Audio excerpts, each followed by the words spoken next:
right, Dr. Rauser, if you can hear, just click in accept invite. It should allow you to come up.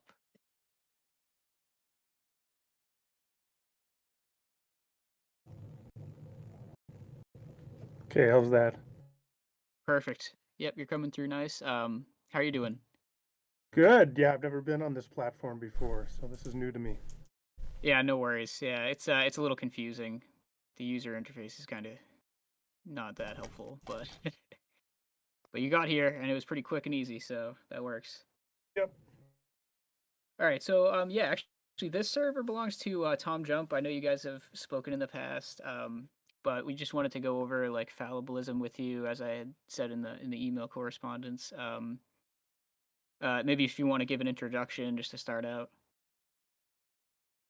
Yeah, sure. So my stipulation, as I said on email, is I'm not an expert on this area in epistemology or really any area. I focused on some epistemology during my doctorate 15 years ago, 20 years ago, but haven't written or focused much on it in the last 10 years. So I'm not up on the current conversation. I would not call myself an expert in it. So that's my proviso at the beginning. In terms of what fallibilism is, um, so I guess to set it up, there's a pretty deep intuition that a lot of people have, which is that in order to have knowledge about something, you have to have certainty in it, such that you could not be wrong in it. And one way that you find that intuition throughout history is with the development of various forms of skepticism that aim to raise some kind of objection to the reliability of our cognitive faculties in some area, such as in sense perception or in rational intuition. And if they can show that in that area, those faculties can go wrong, that we can misperceive something, that we can be delusional, then that undermines knowledge. And so that has been often a skeptical approach. And so one response to that has been the approach of those who have sought to defeat skepticism by reestablishing certainty and showing that, in fact, we can have certainty about particular areas of knowledge such that we could not be wrong. So one example of that that's quite famous is St. Augustine in about 400. He's writing against this group he called the academicians. They were like Pyrrhoian skeptics, like ancient Greek skeptics. And he sought to refute them by saying, well, if I can be wrong about something, then it follows that I exist. See, foul, or assume, as he put it. And that is something he said I could be certain of. And so from there, he sought to rebuild certainty. And then Descartes, just over a millennium later, famously kind of ripped off Augustine and tweaked it a little bit, said, I think, therefore I am. That was his attempt to defeat skepticism. So you have this conversation going back and forth between skeptics who say you can't have knowledge unless you're certain, and then you have people trying to defeat skepticism by showing that we can have certainty. And that sets it up for the fallibilist now to enter the conversation. And the fallibilist is somebody who says, well, in fact, you don't need to have certainty of that kind. You don't need to have incorrigibility for you to have knowledge or rational belief or justified belief. You can have it even if you have fallible, imperfect cognitive faculties. And so that's the position that I take. Awesome. All right, I think that's a pretty good introduction. So yeah, I do have a few questions. I'm not sure exactly the right order to go through them in. I guess off the top, there's a way I've seen it expressed as more of like a thesis statement for fallibilism, that it has to do with justifications not guaranteeing the truth of a proposition. Um, Now I don't know if that's something that's really particular to a sort of like JTB approach to knowledge, or if that's something that's broader and applies outside of that framework, or if yeah, I guess I also wanted to ask if JTB is sort of like uh, under the umbrella of fallibilism, or if fallibilism extends to other uh, definitions of knowledge. I think those are two different topics. So JTB, of course, is this idea. And by the way, you probably, if you keep asking questions, you'll get pretty quickly to things I don't know. So again, just that proviso. But Sure. JTB is this shorthand for saying justified true belief, and that was accepted as the sort of standard definition of knowledge. So the way that that cashes out is that in order to have knowledge of something, you first of all have to have a belief. That belief has to be true because you can't have knowledge of something if the thing you believe is false. It has to be true, but then something else has to obtain for that proposition to be knowledge to make that status. And so justification is a way of labeling that. And the idea of justification is that you have some kind of good ground or warrant or reason for holding that belief. And so there's a famous critique of justified true belief um, by Edmund Gettier. He wrote a short paper in the early 1960s, 63, where he gives disconfirmations or defeaters to the argument that knowledge is exhausted in justified true belief, because he shows that you could have a true belief that is justified, and yet it does not meet the threshold of knowledge. And I'll just give one quick example. In fact, I think this example was given by Bertrand Russell. And although when I think about it, I think about the 1985 movie Back to the Future. So in Back to the Future, there's a clock that was hit by lightning in the town square, and so it's frozen and it hasn't moved anymore because it was hit by lightning. Now, if you came in, let's say that the clock says 11:37 p.m., and if you walk through the square at 11:37 p.m. and you look up and you see the clock there and you form the belief that it's 11:37, it's a true belief, it turns out, because it is in fact 11:37, and you're justified in believing it because you have no reason to doubt the clock is working and so on. But in fact, the clock is not working, and it turns out that you stumbled upon the truth, as it were, by chance. And so that was like a defeater, this idea that, well, then justification is not sufficient for knowledge. And so you have this development of either trying to add something to justification or taking what is called an externalist approach to knowledge that says you don't even have to have access to justification in order to have knowledge or a rational belief. That conversation, I mean, again, I'm not an expert here, but to my mind, that conversation is a little different from the conversation of whether certainty is required, because you could conceivably be an externalist or JTB internalist about the nature of knowledge and still believe or not believe that certainty is required. So I think that they are distinct conversations, although they certainly may overlap in various contexts. Understandable, yeah. Yeah, because I think they do sort of like the Gettier problem seems to get into some of the Pyrrhonian skepticism that you were talking about before that sort of like leads into fallibilism. And I've had people ask if the Gettier cases are related to fallibilism.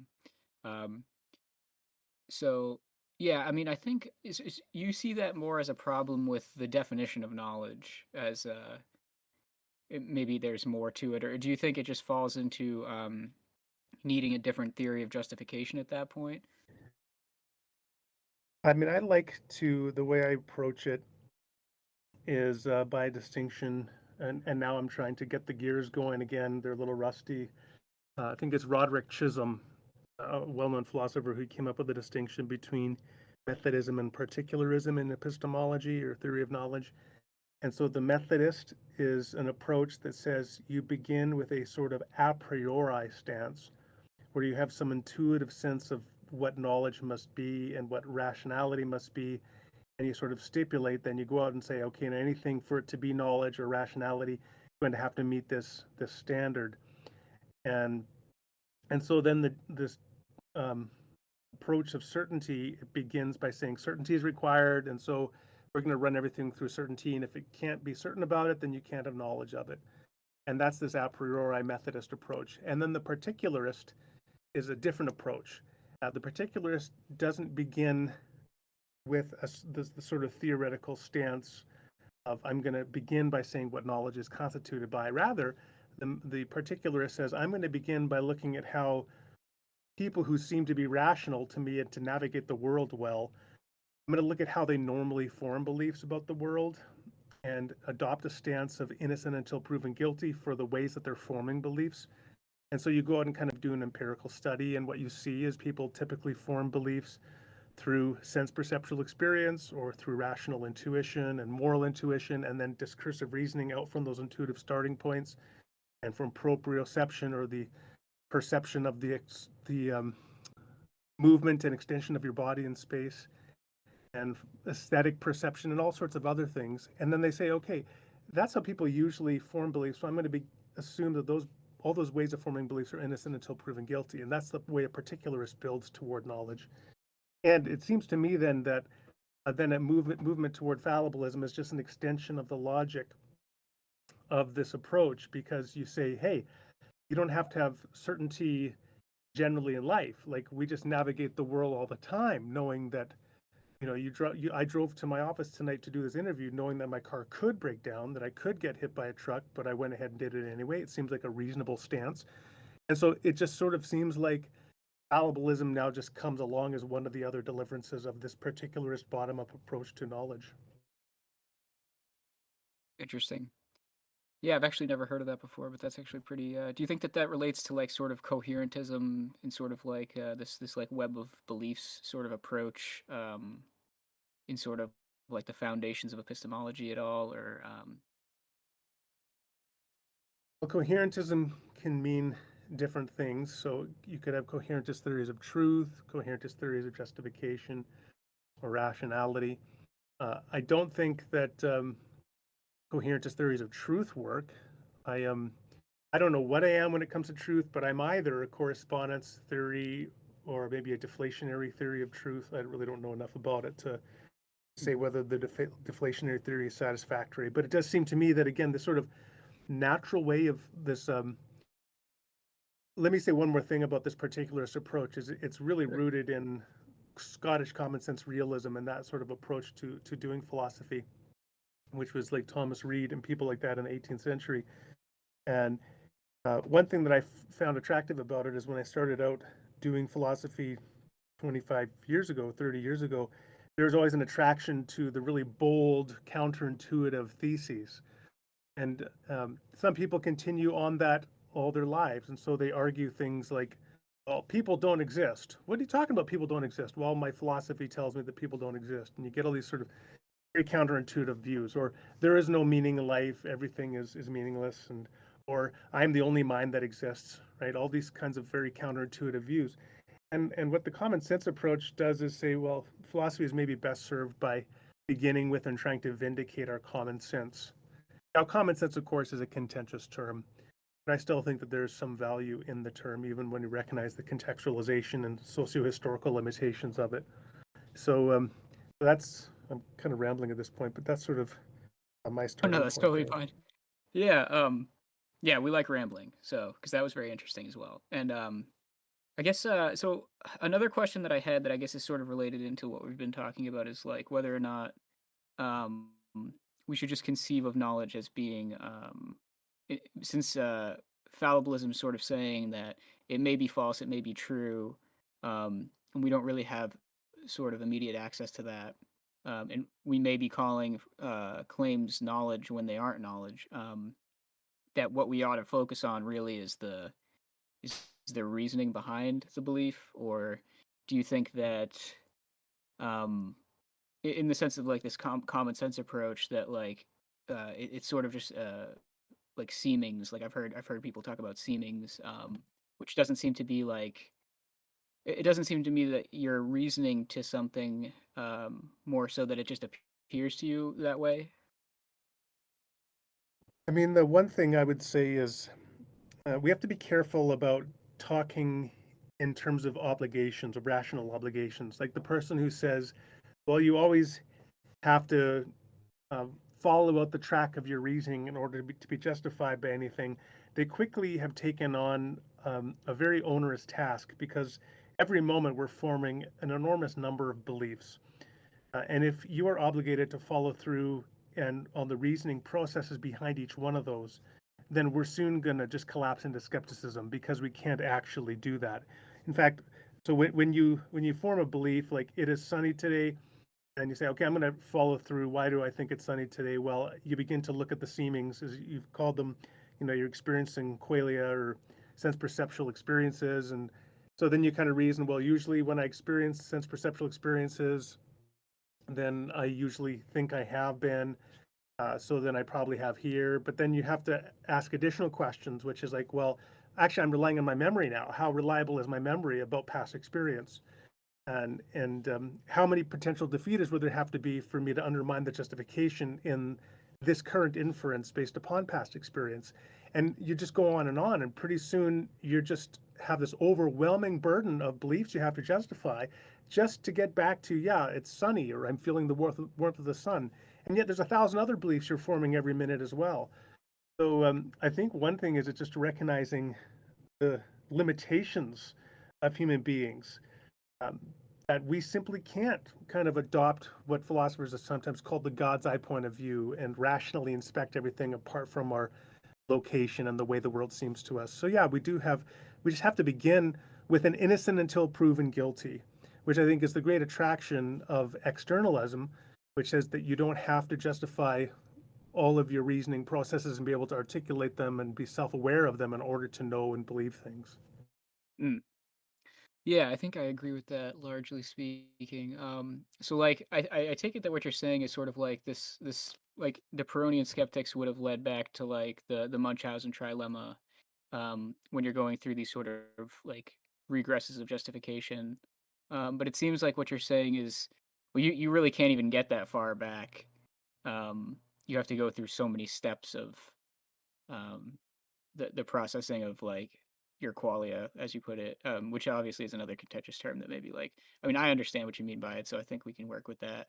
Um, Yeah, I so mean, I also you just said sense perceptual experience is a little more neutral, but yeah. So but you the know, idea being that like it was just kind of like for example, the person who says, "Well, I became an atheist, or I became a Christian, or whatever else," and you say, "Well, how did you do that?" "Well, I went out and I surveyed all the major worldviews and religions and philosophies of the world, and decided that whatever I've concluded is the correct one."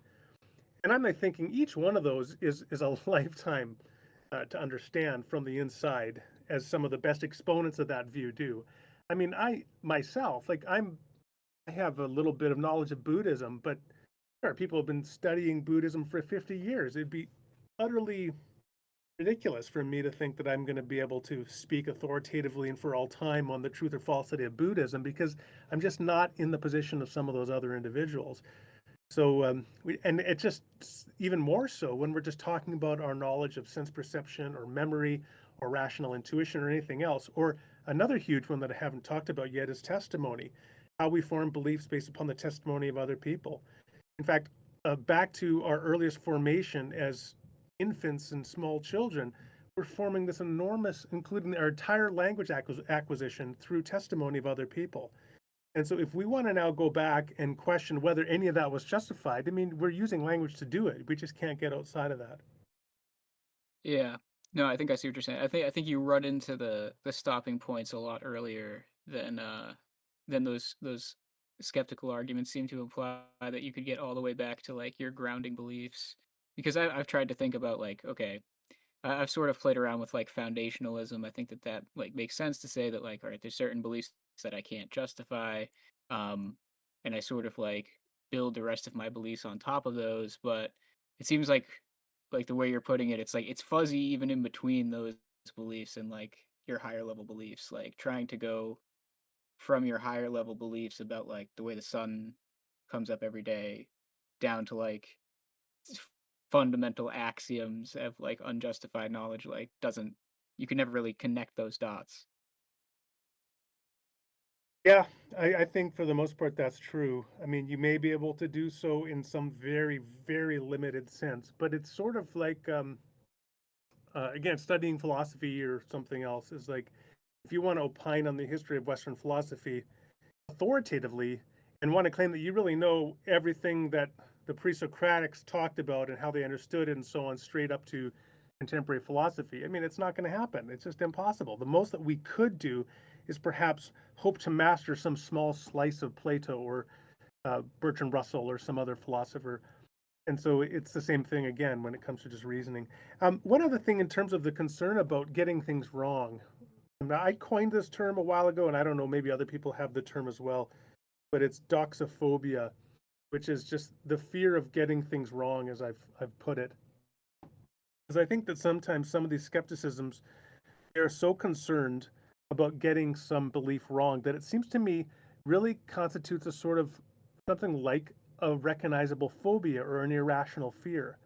It's like, what is the big thing about having to withhold belief in everything like some skeptics do, or as the Cartesian says, about having to establish certainty of it. It seems to me that both of those individuals have an irrational or could have an irrational fear of getting things wrong, when for the most part, I think we should just embrace the fact that we are fallible beings, not lose sleep over it.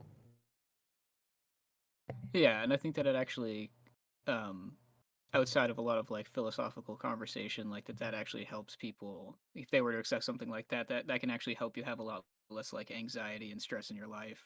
Um, what was it? I think this is a quote from Van Wilder with Ryan Reynolds. He says, "Don't take life too seriously. You'll never get out alive." So, so I Yeah. guess in certain contexts, like it does make sense. It's not always important that you're right. I mean, I think we do take it seriously just because when two people start to push their ideas into each other, you almost want to mount like as strong a defense as you can, just to see if you are right or not. But yeah, I think there is a tension with some people where like if they get pushed too far into seeing that they might be wrong, that they do like stiffen up and start to become like more irrational. But yeah, so let's see if I can bring it back to some of the other questions that we had. Um, yeah, I guess like the most common objection that I hear from people who aren't taking the idea too seriously is they'll say like, "Well, are you sure that you aren't sure?" Um, yeah. Um, well, the one thing that we have to distinguish here is the distinction between psychological certitude and epistemological certainty. So, uh, do I have any doubt about something, like any existential doubt? Well, I may or I may not, but that's a psychological question. And that's just a different question from whether I could be wrong or not about something, the question of epistemic certainty or incorrigibility or indefeasibility. I mean, I think that that kind of comment is just trading on the ambiguity between those two different states. I'm happy to say that there are things about which I don't have any serious doubt. So even right now, as we talk, I don't have any serious doubt that I'm awake. But well, anyway, and so in that case, I would just say, like, psychologically, I'd be okay to say I'm certain. I'm not too rigorous about the use of that term. I'm certain that I'm awake. But do I have epistemic certainty of that? I wouldn't say so. For example, I mean, we have all these, many of us, right? We've had dreams where we thought we were awake. And I'll give you one example. About a year ago, I had a dream where I was looking at one of my motorcycle, and I was focusing on it. And then I became um, aware that the color on the gas tank is different than I remembered it being. So I said, I must be dreaming. So then I said, okay, to make sure I'm dreaming, I'm going to study the gas tank really closely, look at the paint very closely, and listen to and take in the environment around me, because dreams, in my experience, tend to have a instability to them, right? That they're very erratic, and you move on to the next thing before you know it, and that. So I paused and I looked very closely at the gas tank, and even though it was painted differently, it looked very clear. Nothing was changing, and then I suddenly heard music, like lightly playing in the background, like you might hear in a department store. And I could feel the warmth of the room and that, and I became certain that I was in fact awake. And then I woke up. So, and I thought that I was awake, and in fact, I was asleep. And those are the kinds of things that you could say would constitute defeaters for having epistemic certainty. And I'm okay saying that. But I can also say that I have psychological certitude that I'm awake. I can walk and chew gum at the same time. Yeah. No, I think that makes a lot of sense. Yeah, it is a little bit of like an equivocation or like a difference in like sense of the word like sure, certain. Um yeah.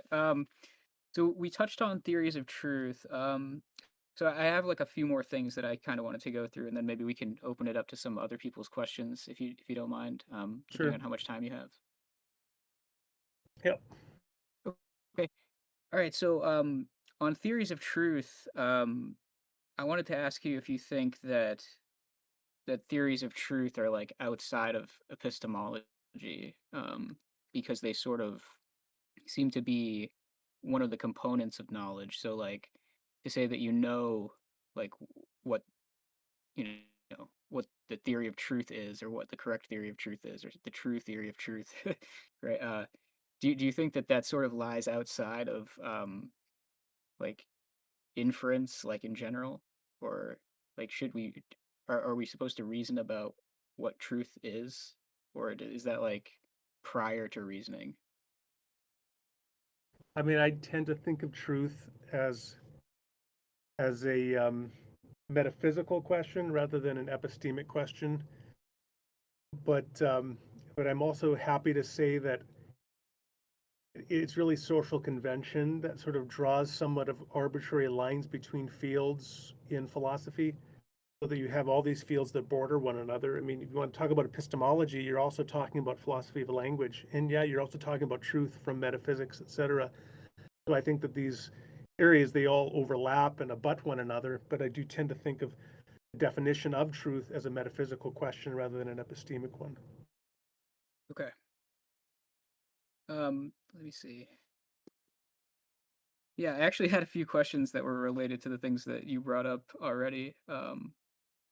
Yeah, do you think when people talk about justification that and different theories of justification that there's sort of like a common denominator between them, or are people really like talking past each other, um, and talking about different things when they think of justification and disagree about it? In some ways, I don't feel equipped to address the question because I've been out of the literature for quite a while. I do think that when it comes either to justification or rationality, you certainly get among lay people. Um, Often, what you get is a use of the terms that pretty much maps onto their own intuitive sense of the nature of reality. So if they say something is irrational, what they're really saying is they're telling you something about their own plausibility structure or the way things seem to them, which doesn't tell you objectively about what justification or rationality is. In terms of academic philosophy, well, I do think that you do have this significant distinction between um, internalists and externalists with regard to those kinds of questions. And um, I mean, I was influenced by Alvin Plantinga back in the day, and so I tended to think of justification in terms of an epistemic obligation, or like a deontology, an obligation for an individual, as something not that you normatively shoulder with respect to just your general holding of a belief, but rather when there's a defeat or an objection presented to it, that's when you have to now have an obligation to respond to the defeater. And so I think that is an example where some of those internalist categories of justification are speaking into the externalist world in terms of obligation and that, but in a qualified sense. But I suppose in other cases people are talking past one another, and I'm again just not familiar enough with the conversation to say more about that. Yeah, I totally understand that. Um, yeah, I guess maybe the last thing that we could just touch on is like, because we brought it up a few times, just externalism would be thinking of things in sort of like a external framework, apart from you, or how do you when you use the term externalism, um, what are you referring to exactly? Yeah, there are different kinds of externalism. So externalism does mean like external to the individual or access of the individual or the awareness of the individual, but it can be applied to different things. So for example, you could have semantic externalism, which would mean you can maybe you can speak meaningfully and communicate with other people even though the full meaning of what you're even saying may be external to you, because maybe the meaning of what you are speaking is fixed by features of the world to which you don't have direct access or knowledge of. And so that could be a semantic externalism. But I tend to be thinking in terms of external with respect to these kinds of internal justifications or reasons for holding beliefs. So I do believe that there are conditions where you have to have reasons and that for holding things, that you have internal awareness of them. But just as a general stipulation, I don't think you need that. Like, for example, how do I know my sense perceptual faculties are reliable? I don't think that I need to be able to show that they're reliable again, to be able to see and feel the warmth of the sun, that how my vision itself even works is external to me. And there's just, give a little example here about how limited our knowledge is in so many things. There's this Calvin and Hobbes cartoon where Calvin's dad is trying to teach him, and so Calvin points at a TV antenna and says, "What is that?" And his dad says, "Well, that's a TV antenna." And he says, "Well, what's a TV?" Or no, I'm sorry. Calvin says, "Look at that silver stick." And then his dad says, "Oh, that's not a silver stick. That's a TV antenna." And then Calvin says, "Well, how does it work?" And his dad has no answer to that. He doesn't actually understand how TV antennas work. And so then he ends up saying, "Well, yeah, it's basically a silver stick." Because you take advantage of a TV antenna every day, back when we had TV antennas everywhere, and yet you had no clue as to really how they work and how they transfer data from out in the world onto your television set. And that's similar to our cognitive faculties. So and then that's where you can be justified and reasonably accept the deliverances of these things, while the details of how they function remains external to you. Okay. Yeah, that makes a lot of sense. Um, yeah, that went through most of the list of questions I had here. I don't know if you wanted to say like anything else, and then we can. I know that there was a few people in the audience who wanted to ask a couple of questions, and I will police and mod that, so that will not go anywhere other than questions. So,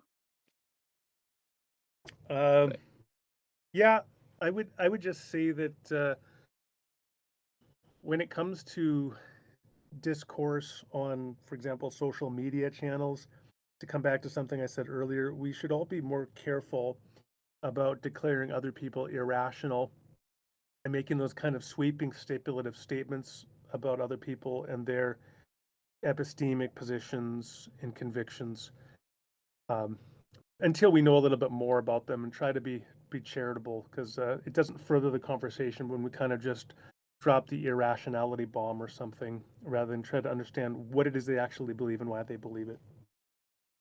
yeah, I definitely agree. All right, I know Good Faith was asking to ask questions, so I'll see if he. Oh, there we go.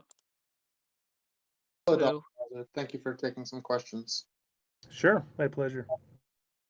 I have a couple here, but I wanted to start with, have you gone through the results of the Phil paper survey? No. Well, in the survey, there's kind of a lot of interesting results, I thought, but something I want to ask in relation to that is if philosophers can't agree on which logic is uniquely correct, or which truth theory is uniquely correct, or which epistemic justification is uniquely correct, do you think it does matter what they can agree on? The question's a little ambiguous.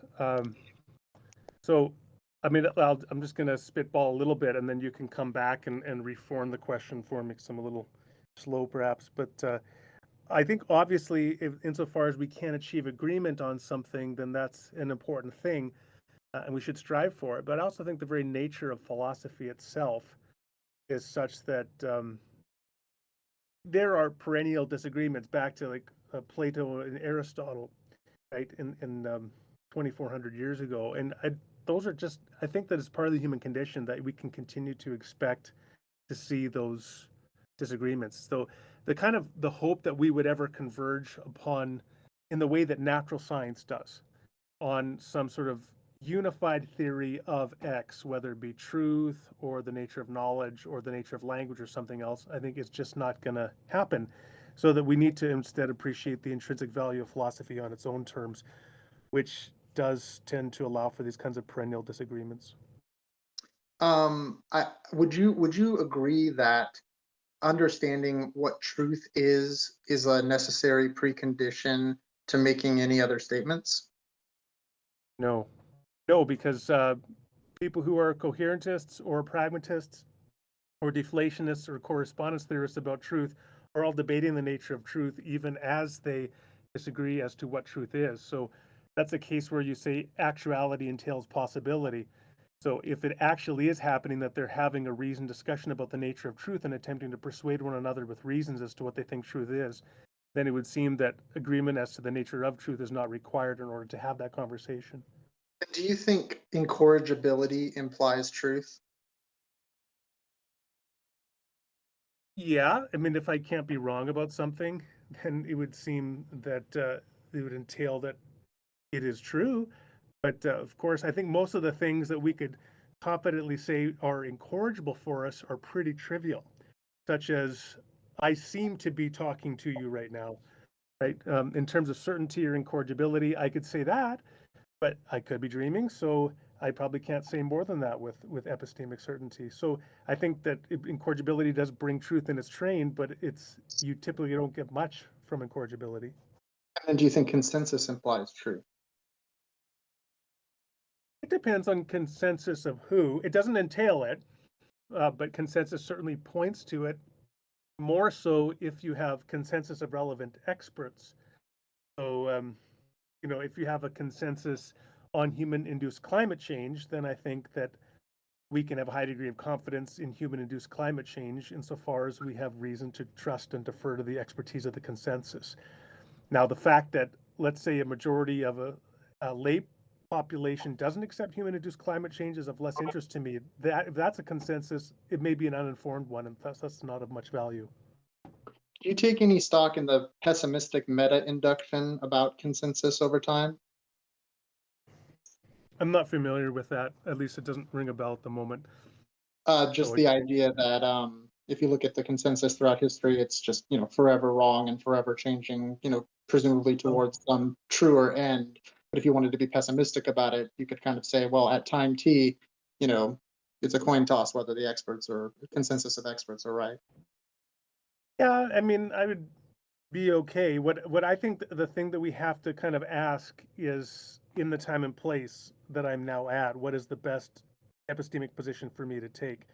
Obviously, if like you talk about climate change, I mean, climate skeptics love to go back to the mid 1970s, where some people were worrying about a mini ice age was soon to be upon us. Yeah. And so you kind of realize, yeah, you know what, we could be wrong now. There's no shortage of evidence that we've been wrong in the past, but I think we're still justified, and it's still the best position to go with the consensus unless we have good reason not to. And I think one of the concerns is that if we don't do that, we can kind of end up with QAnon conspiracies popping up everywhere. And which fourth condition do you take for JTB? Well, so the question is whether you take a fourth condition or whether you just kind of reject the ontological internalist framework of, like, in terms of whether justification itself is even an adequate criterion. So I would say I'm an externalist about knowledge, and I've like I was referring to earlier with Alvin Plantinga, I'm largely sympathetic with his proper function account of externalism. So this idea that we are cognitive faculties with we are rational agents with cognitive faculties designed to achieve true beliefs when those cognitive faculties are functioning properly within appropriate maximal and mini epistemic environments.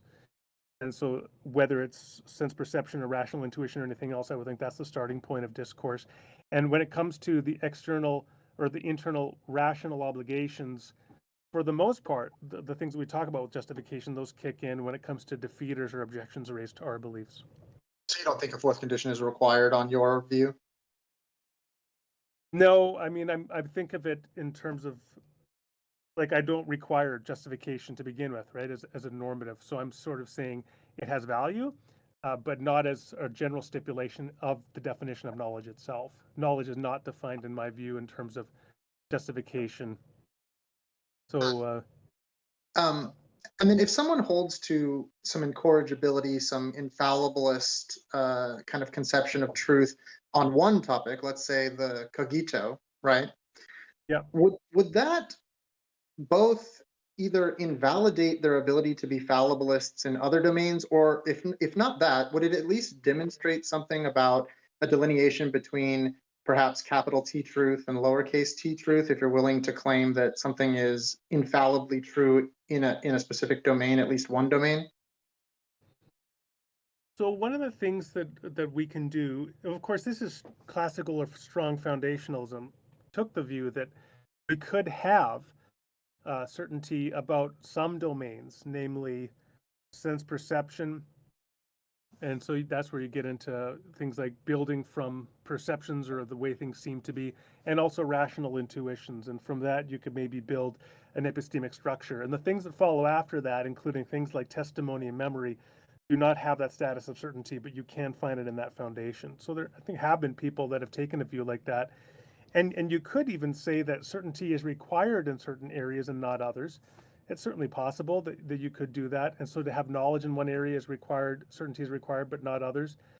Um, but it's just that you'd have to have a theoretical construct to justify why you're requiring something in one area and not another. So that would be the only stipulation.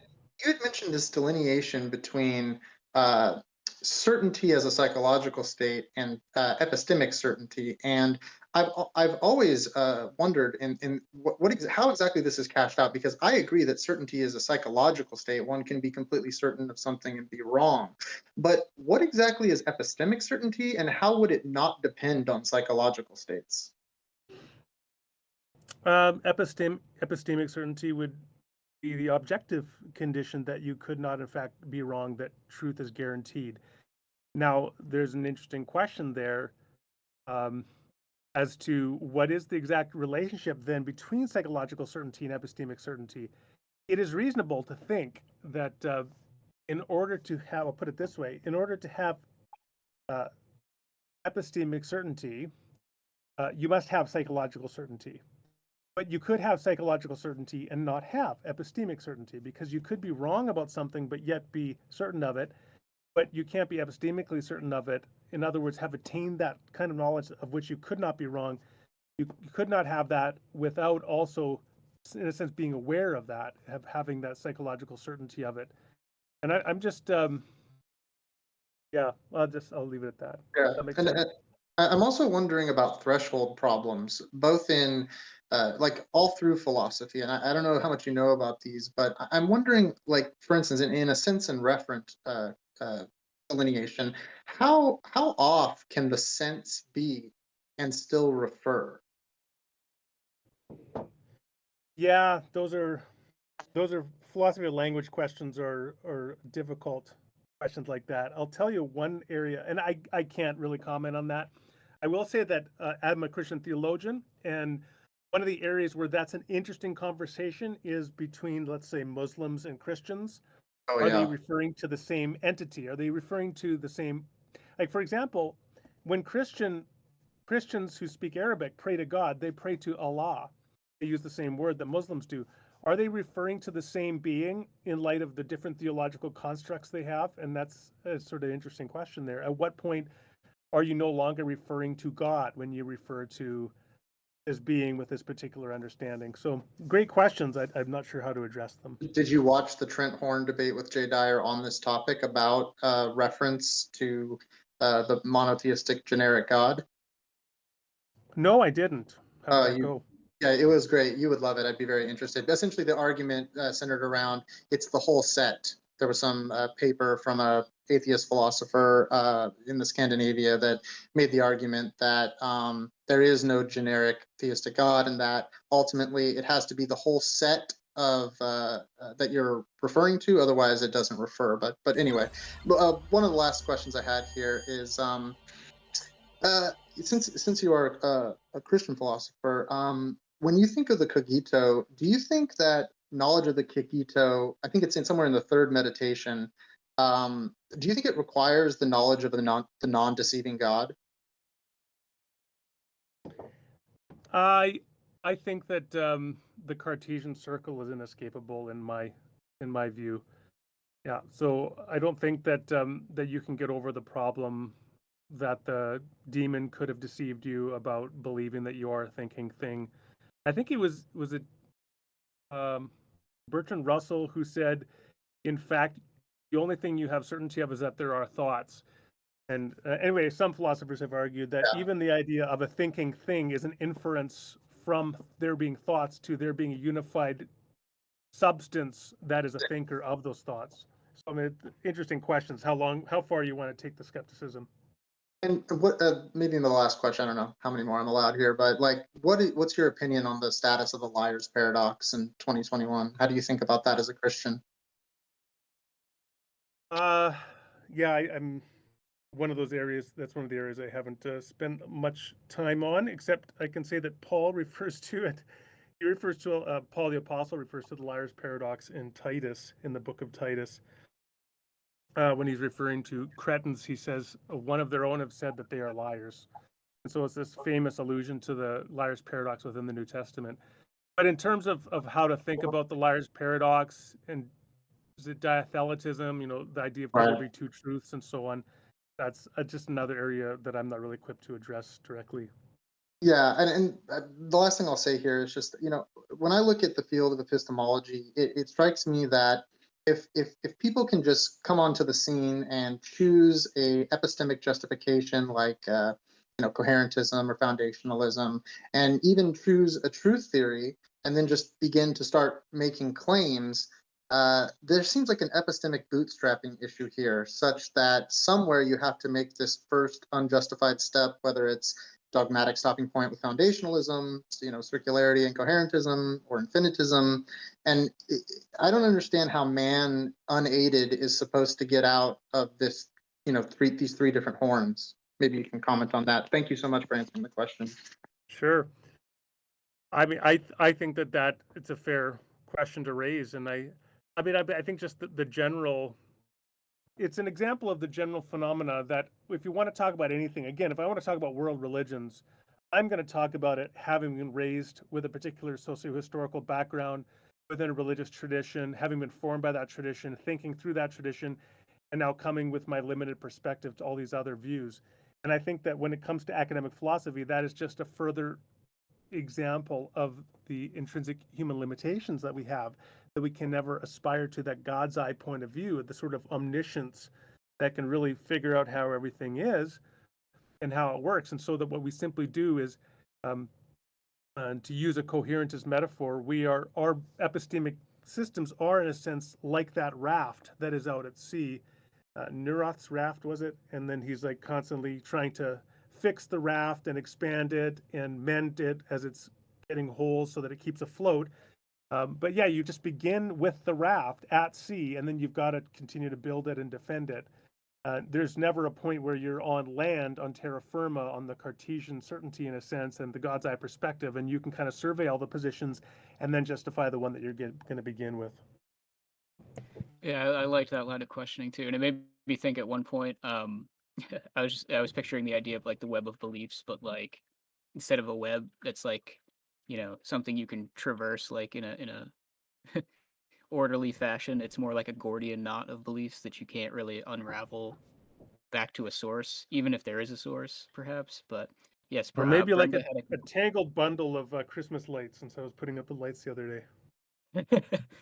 and if one goes out, they all go out. But yeah, Yeah, so Brenda had a couple questions too, if you still got time. sure. Hi, Dr. Dr. Hey. Rauser.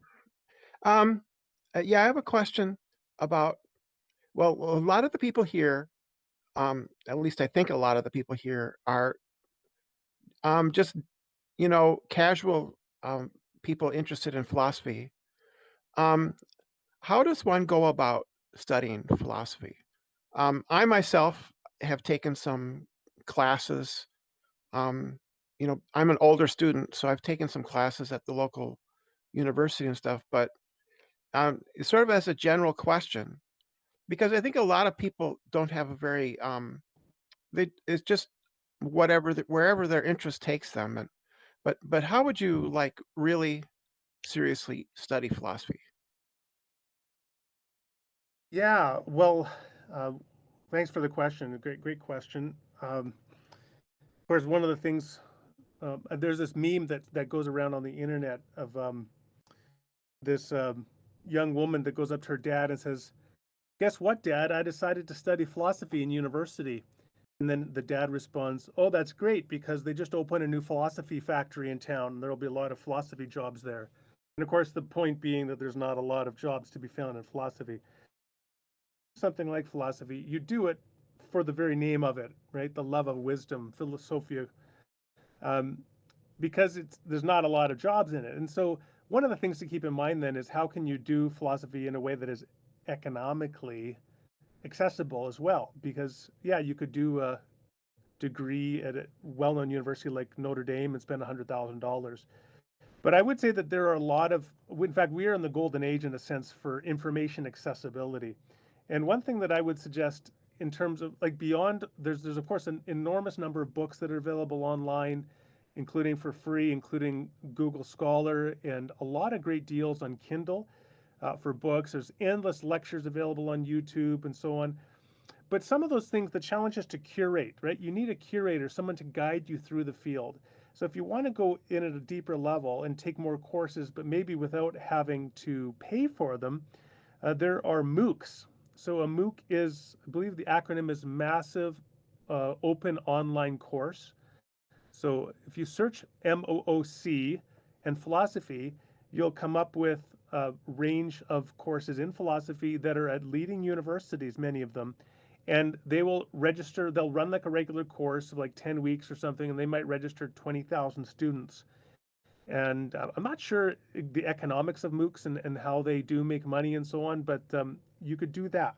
So for example, MOOC.com or Coursera.org, you could look at those as options for academic study of philosophy. And that gives you the same kind of material that you can find online in places like YouTube, but also in a way that is very helpfully curated so that it guides you through the material. Because one of the challenges for every person who is self-taught is that we don't know what we don't know.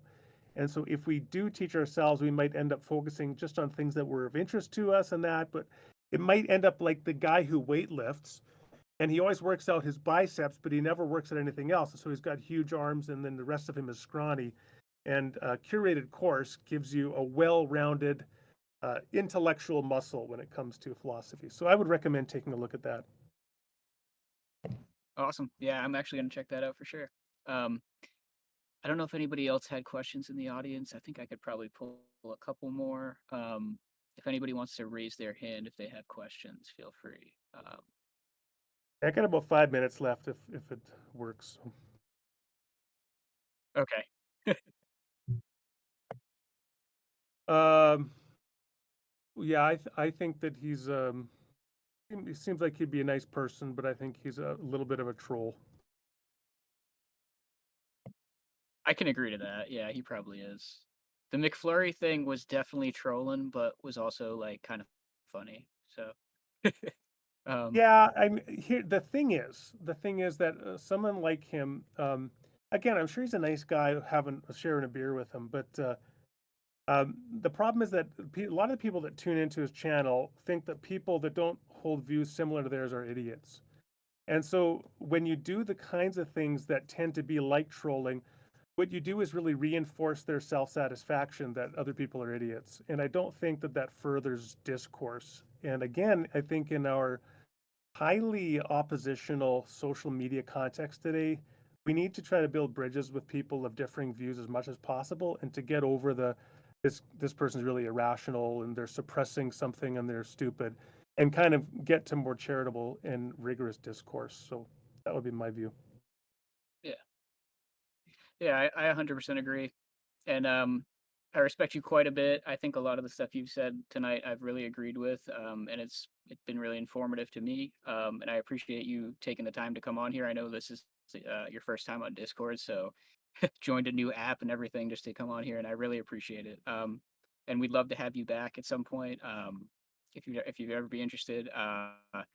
We tend to do stages here. A lot of them are about like the existence of God and things like that. Some of them are a little bit like dumpster fire kind of not as intellectual perhaps, but we're trying to raise the bar a little bit, and I think this was a good step.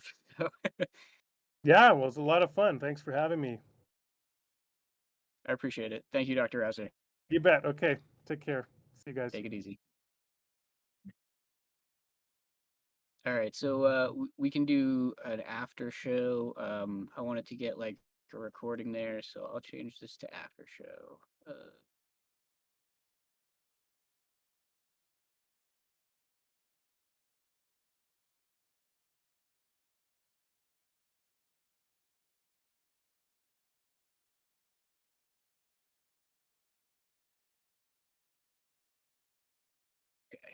see.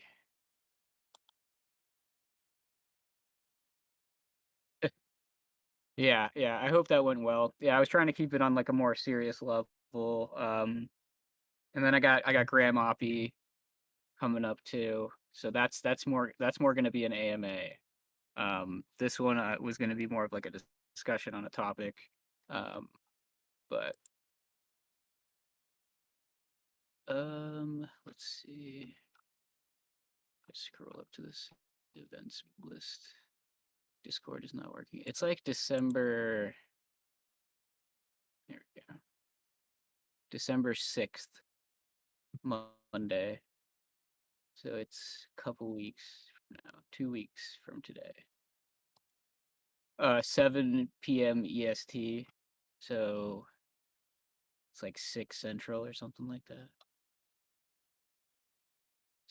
So that'll be cool. Yeah, Graham Oppie is another like really interesting person. And that one could center more on like atheism, theism. Like I kind of wanted I kind of wanted Rauser to talk less about that and more about like the other stuff, which we did. So that was good. I hope you guys liked it. I mean, the audience seemed pretty stable. So does anybody want to come up and tell me I did a bad job? Come up and tell me. Get up here. You did a Yeah. great job, Quantum. Sorry to burst your bubble. That was a good job. I'm wondering if you or TJump, if you guys followed his line when he was talking about a difference between psychological certainty and epistemic certainty. My question there was, how would knowledge of the epistemic certainty not somehow reduce to psychological states? And I didn't really follow his answer. Maybe you guys did.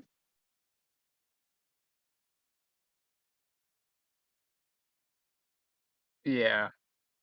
Yeah, I think he's thinking of it more like having a feeling of certainty.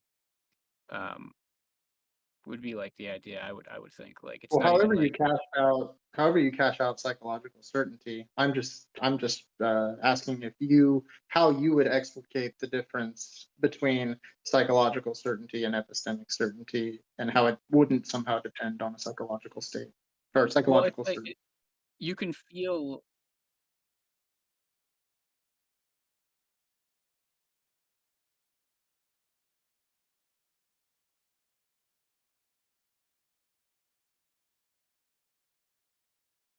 Justified. So it wouldn't be an internal state if you have an externalist view of knowledge.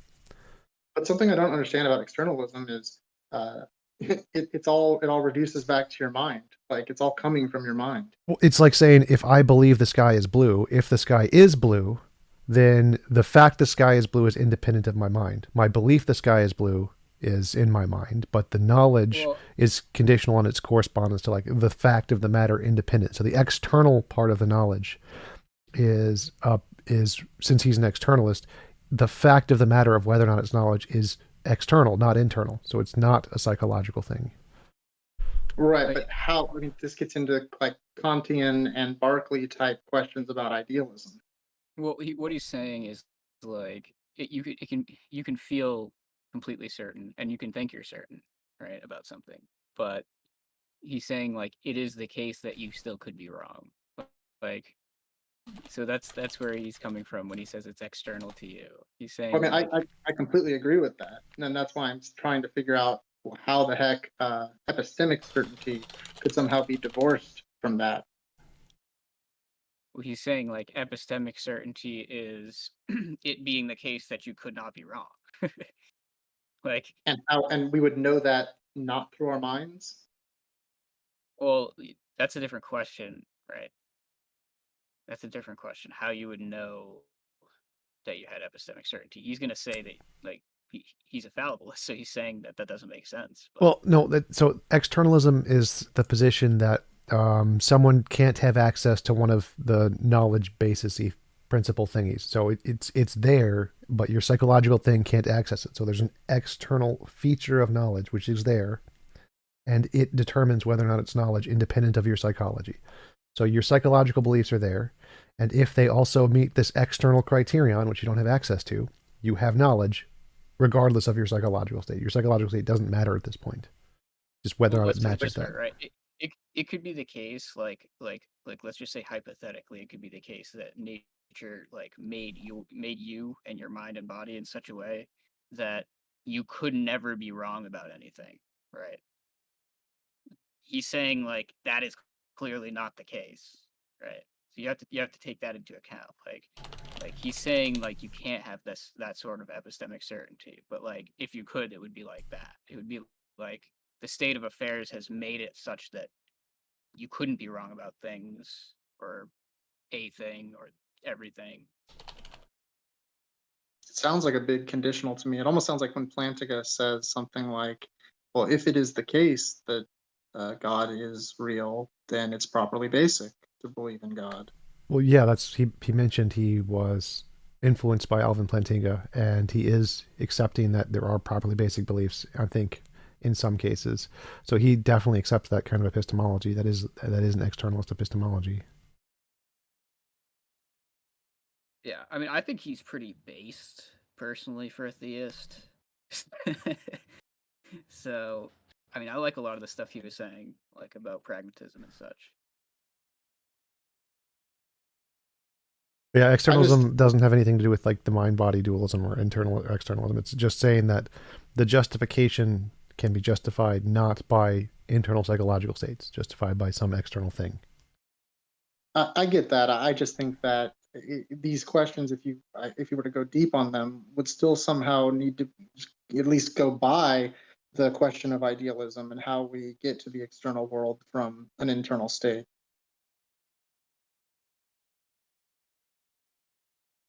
You mean um, solipsism? Like that's not idealism. Well, no, about knowing again whether you take a correspondence theory of truth, right, or you have sympathies towards the things that Berkeley and Kant were talking about in terms of the mind's relationship to the external world.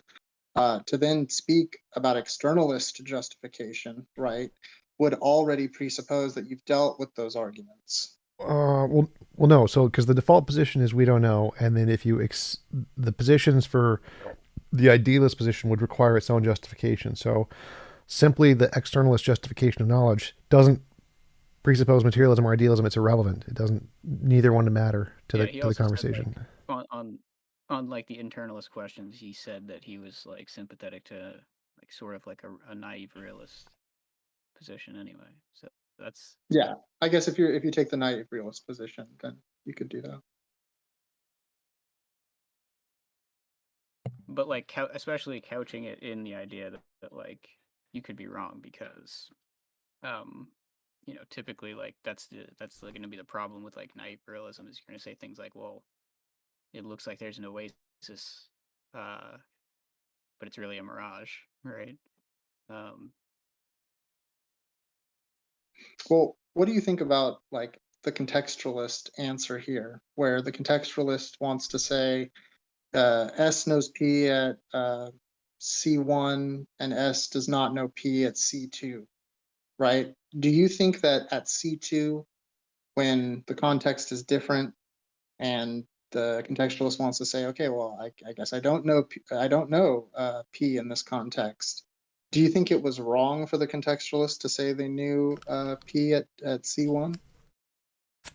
Depends. I mean, not in their view, no.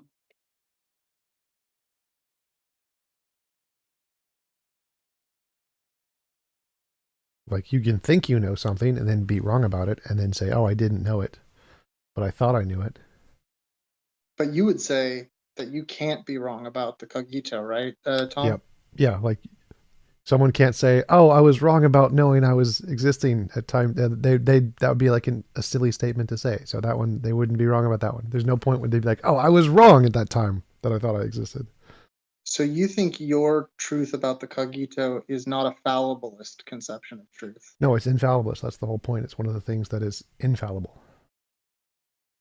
So And fallibilism do applies you, to more like external world stuff, the probabilistic stuff.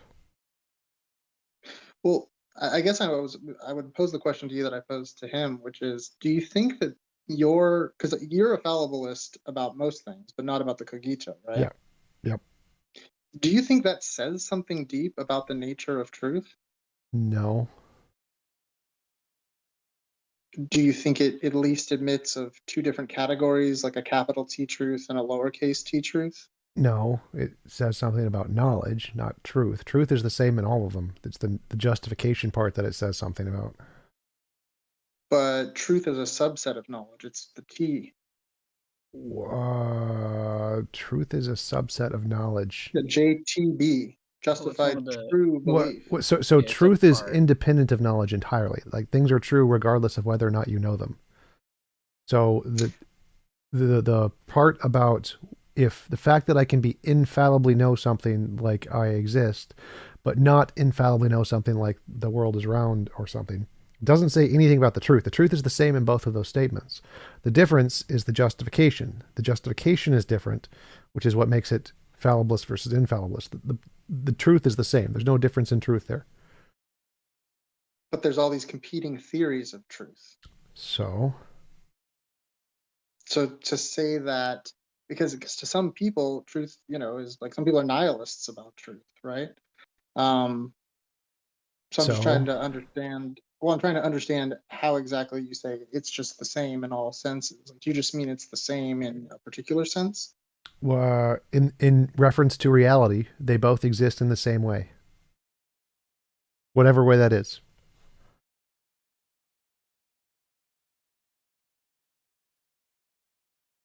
So you think that infallibilist conceptions of truth are completely okay. It just depends on what we're talking about. Sure, yeah, you can definitely say some things are infallibly known. Yes. And it's possible that we can get some possible way to know things infallibly about the external world also. And so that would definitely be a possibility for the future. So there's nothing inherently wrong with an infallibilist position of knowledge. Just saying it's infallible, therefore it's wrong would obviously not make any sense. Yeah, definitely. But so are you? Do you consider yourself a foundationalist? Um, Depends on what you mean. Like epistemic, sure. Like from the cogito, Yeah, epistemic. sure. From the cogito. Well, Okay. is that? Oh, wait a minute. Would that be foundationalism, or it seems like you'd be taking the circularity horn? No. Well, because you either have to say it's like if it's unjustified, then it's foundationalist. Right. So I say I exist and I know I exist, but I don't know how I exist. Echo. So like when I'm the whole point of the whole Darth Dawkins, well, what is your existence isn't one of the foundational necessary thingies. I'm like, you're right, it's not. I don't go back to that. I just say I know I exist and I don't know anything prior to that. So it's not known to me epistemically how I came to exist or what my consciousness is, but I can still use that as an epistemic foundational basis to build the other knowledge claims I have. Right. I say the same. I say the same thing. It's just that like I can't justify it further back than that. I've Yeah. heard this referred to as cogito foundationalism. Yeah. But so presumably, if you accept kind of the foundationalist justification criteria, then do you have a problem with other people having dogmatic things as their foundation that they are, that are incorrigible to them? Like, do you offer them the Well, same? I don't have a problem with anybody taking any epistemology they want. The question is like, can we analyze it to realize one is more reasonable than the other? And I'd say yes. We can. People can start with whatever gibberish they want. I don't care. I wouldn't like have a problem with that. But so like when Plantinga says that his belief in God is properly basic, I assume you have a problem with that. Well, I think it's an error that we can demonstrate. I wouldn't have him like presenting that as a potential epistemology isn't inherently a problem. The problem is that well, the consequences would be some person can have a properly basic belief of X and some person can have a properly basic belief of not X, and they're both equally justified by that epistemology. So it seems like a very silly epistemology. But you said you hold to that epistemology, right? Foundationalism? No, not his. Properly basic beliefs. I don't have any properly basic beliefs. So just saying it's a false equivalence to say, oh, he's using foundationalism. Oh, and you are too, therefore the same. Like, no, that's not the problem here. The problem here is the reason he claims that a God is his foundational thingy. without any, that doesn't work. It just doesn't work to say that. Whereas someone can't have a properly basic belief that I exist and a properly basic belief I don't exist. That wouldn't, Well, it I wouldn't, think it wouldn't work. the way I argue it is like you can't you can't tell me you can't tell me that you believe in God unless you believe in God. So the you comes before you believing anything else, right? So everybody's tacitly accepting I exist before they like make any sort of statement or like have any sort of belief. Uh, Um, Well, I think so I I think his consider criticism here is more that if you accept one thing as your foundational basis of foundationalism, then anybody who sets anything as their foundational basis is equivalently justified, and that's yeah, false. no, I agree. But the reason that it's false is because there's actually only one set of these sort of unjustified like beliefs that everybody's holding to. Well, I mean, to be clear, my critique is that um, if we accept dogmatic stopping points that have no further justification as a valid starting point, not getting into assessing their proper basicality, not getting into the great pumpkin objection, if we just accept that that is the landscape for foundationalism, then you're going to get stuck in needing an infinite regress of needing to provide a justification criteria for your justification criteria if you then start arguing about proper basicality and whose properly basic belief is in fact the correct one. No, that's just false. Like that's just a false equivalence of saying, well, if you accept one foundation, then all foundations are equal. Like no, like But that's the nature of a dogmatic stopping point. no. Like again, saying one dogmatic stopping point is not equivalent to all other dogmatic stopping points, and mine is the fact that I have experience isn't justified. But I don't need to justify it. Like that's not. I literally just am having the experience, or that itself is the justification. That's perfectly fine. That's not completely different from saying there is a magical square circle unicorn pixie thingy, and that's my new foundational belief. Like there's lots of different factors you can use to evaluate that, and it's clearly dumb to say something that is baseless and just call that your foundation, which is arbitrary, versus something which is not baseless. Like Okay, well, so then incorrigibility isn't the metric for proper basicality. what? It sounds like you would reduce it maybe to something like reason and logic. What? Well, incorrigibility just means you can't be wrong. That's what the word means. I don't know what you're even saying there. When you can't be convinced that you're not having the experience of existing, right? Well, convincing And you're doesn't make a saying that, difference here. Convincing is irrelevant. You can be convinced that you don't exist. That's a okay, possibility. sorry, let me say that the experience that you're having, such that you feel that you can't be wrong, that you exist, right? You're saying that that is of a different order than perhaps someone else's properly basic belief, right? Right. It's somehow more justified. Yes, because mine can't be And you would wrong say and that, theirs can be wrong.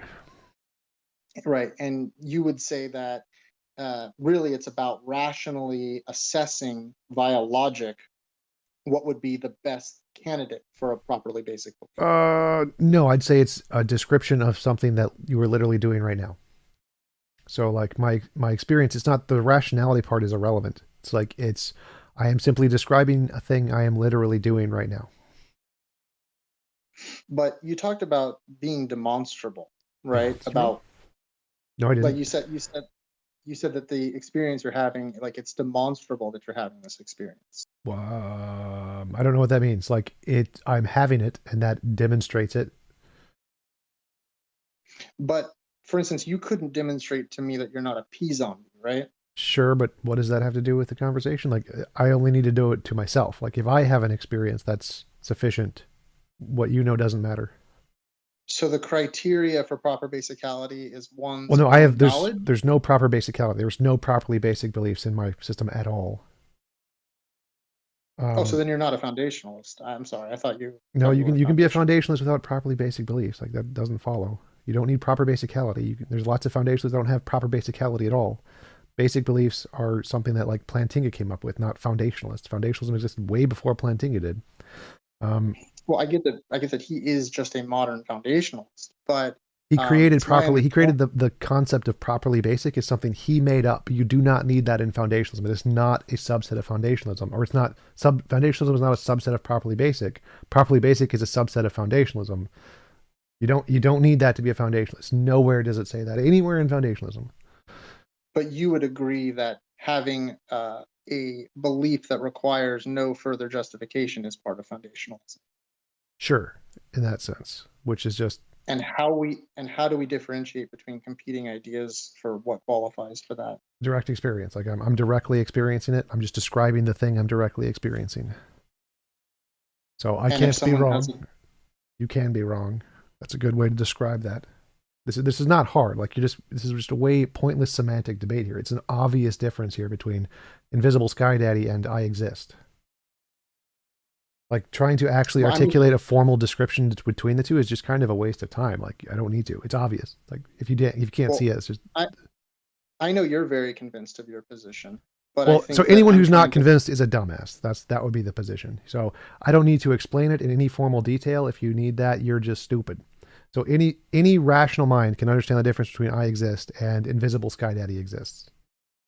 But that's not what I mean. I would agree with that. What I'm trying to ask here is what the criteria is that we use to differentiate between two competing senses of what qualifies as not needing further justification. And you're saying direct experience. Yes, directly experiencing And, my existence.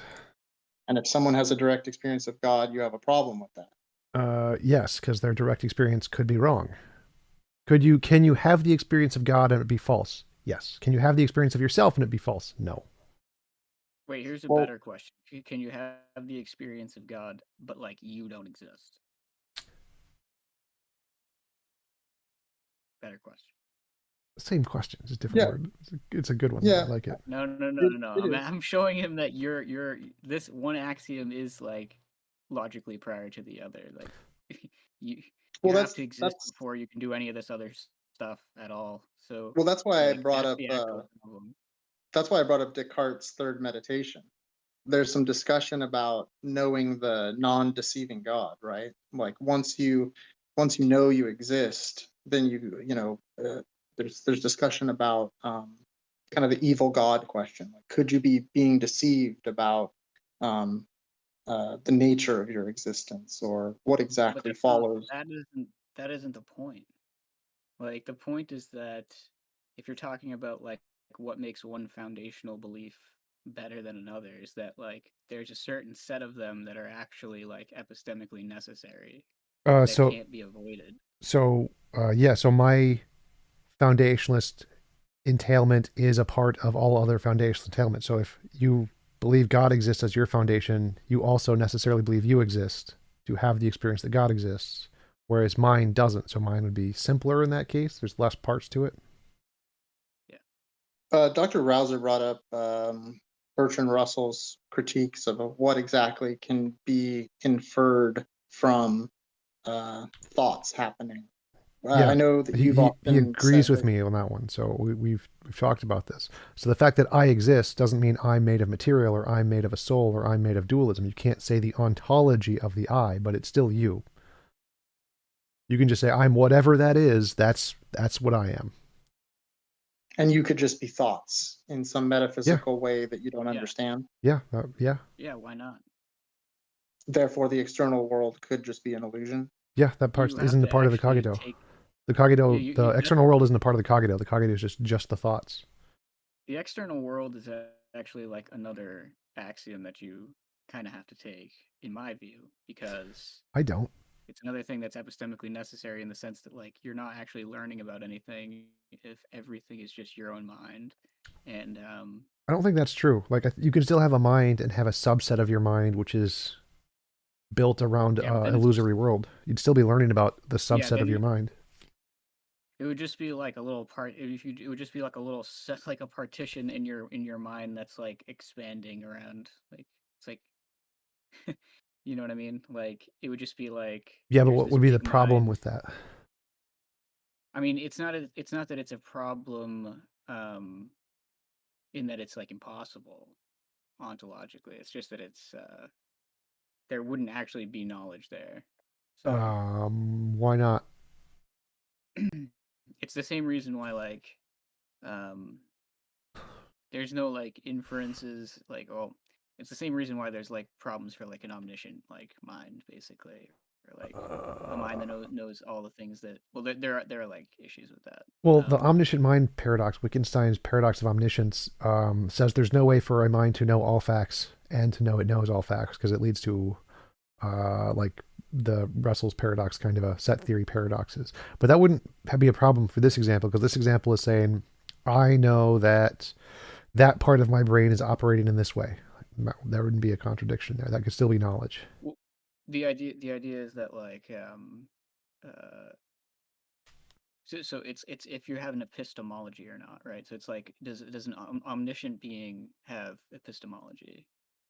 Because it doesn't acquire knowledge, right? It doesn't come to knowledge. Sure, you could just say it has all knowledge and it just starts Right. with it or something. And so, but it wouldn't need an epistemology at that point. That would be fine. Like you can just say it would be a new class of knowledge that we just haven't defined yet. That's like ontological knowledge or something. So it wouldn't need an epistemology. It wouldn't need a way to learn about knowledge, but that wouldn't necessarily mean it doesn't have any. And you disagree with quantum that if your first foundational belief is the cogito, that you would need to have then yet another foundational belief about the external world? Yeah, I come to the external world purely inductively. So it's just my brain can't predict the future. These hypothetical models that entail the external world can predict the future. Therefore, it's reasonable to believe the models correspond to reality and not my mind. So I use a non-foundationalist justification for that. That's all based on the cogito. So there's not a foundationalist position. I mean, But I don't see how you get to the external world from like any sort of like empirical or like inductive inference. Like, Well, I mean, I literally just said it. So my mind can't predict the future. But this model that says there's an external world can predict the future. Therefore, it's reasonable to believe that model is right. but like that's all still consistent with it. Doesn't not matter. Being Doesn't matter if it's consistent. I Okay. don't know why people keep saying that. It's irrelevant if it's consistent with other hypotheses. If that model makes predictions about the future and my mind can't, it's better. It's reasonable to believe that hypothesis is true. It doesn't matter. All of this is still in my mind. It doesn't make a difference. It doesn't prove it's external, but it gives me a good inductive reason to conclude Why it. is it reasonable if it's still consistent with both? Again, consistency doesn't matter here. It's irrelevant. The fact is, it can predict the future. I can't. So I can like use my brain to try and predict the future. It doesn't work very well. This model, which entails that there is an external world, can predict the future. Therefore, it's reasonable for me to grant whatever that model says. Everything that model says, I can just say that's like, likely to be true because it can predict the future. But like we're coming up with those models in our It doesn't matter. minds. That's irrelevant. But So I come up with a model in my mind. If the model can predict the future, then anything the model predicts is reasonable to believe. If I say there is a round square in my back pocket and I can predict the next lottery numbers for the next 10 things and it gets it right, that is reason to believe there is a round square in my back pocket. yeah, but that doesn't mean that any of the facts are actually like in an external reality. If one of the principles in the theory is there is an external reality and the theory can predict the future, I have reason to believe every single one of the facts in the theory. Yeah, but but that's like doing like an addition in like a logical proof, because you could just add that it's not external. Yes, you could make a different theory. You could make a different theory and say, I think the world is idealistic and make predictions. And if that works, then you have a reason to believe that model. But again, whichever one comes first wins. You being able to post hoc do it loses. No, but it's like you have to do like theoretical virtue considerations, like by putting both on the table. Nope. Like, whichever one comes first wins. That's the delineating factor. So if I have a theory, there's an external world and it came first and it made predictions better than anything else, that one wins. But I mean, okay, but all the scientists in like the 1800s were like idealists. Did they make any testable predictions with that? Nope. Yeah, but like all the predictions that they made were not founded on idealism. But they weren't physicalists, though. They didn't. Nope. They were still making, Like, I think all of them were actually. So the first scientists ever, externalists, like all humans were externalists at one point before religion, before idealism was a thing. So it all started with externalism. So first was externalism, and now it's all externalism. Even if everything started as idealist, the fact that today all the predictions are made under externalism, that's reason to believe externalism because it makes the but predictions like, now. it's hard for me to. I don't think that it's like that's the theory that's making the prediction, really. Well, it doesn't matter. Again, if a theory makes predictions and succeeds, it's reasonable to grant every gibberish thing the theory says. I don't know what that. When you say your mind can't predict the future, like, do you know what you're gonna dream next? No. And this future that you're referring to in the model that it can predict, how do you justify that not being part of your mind?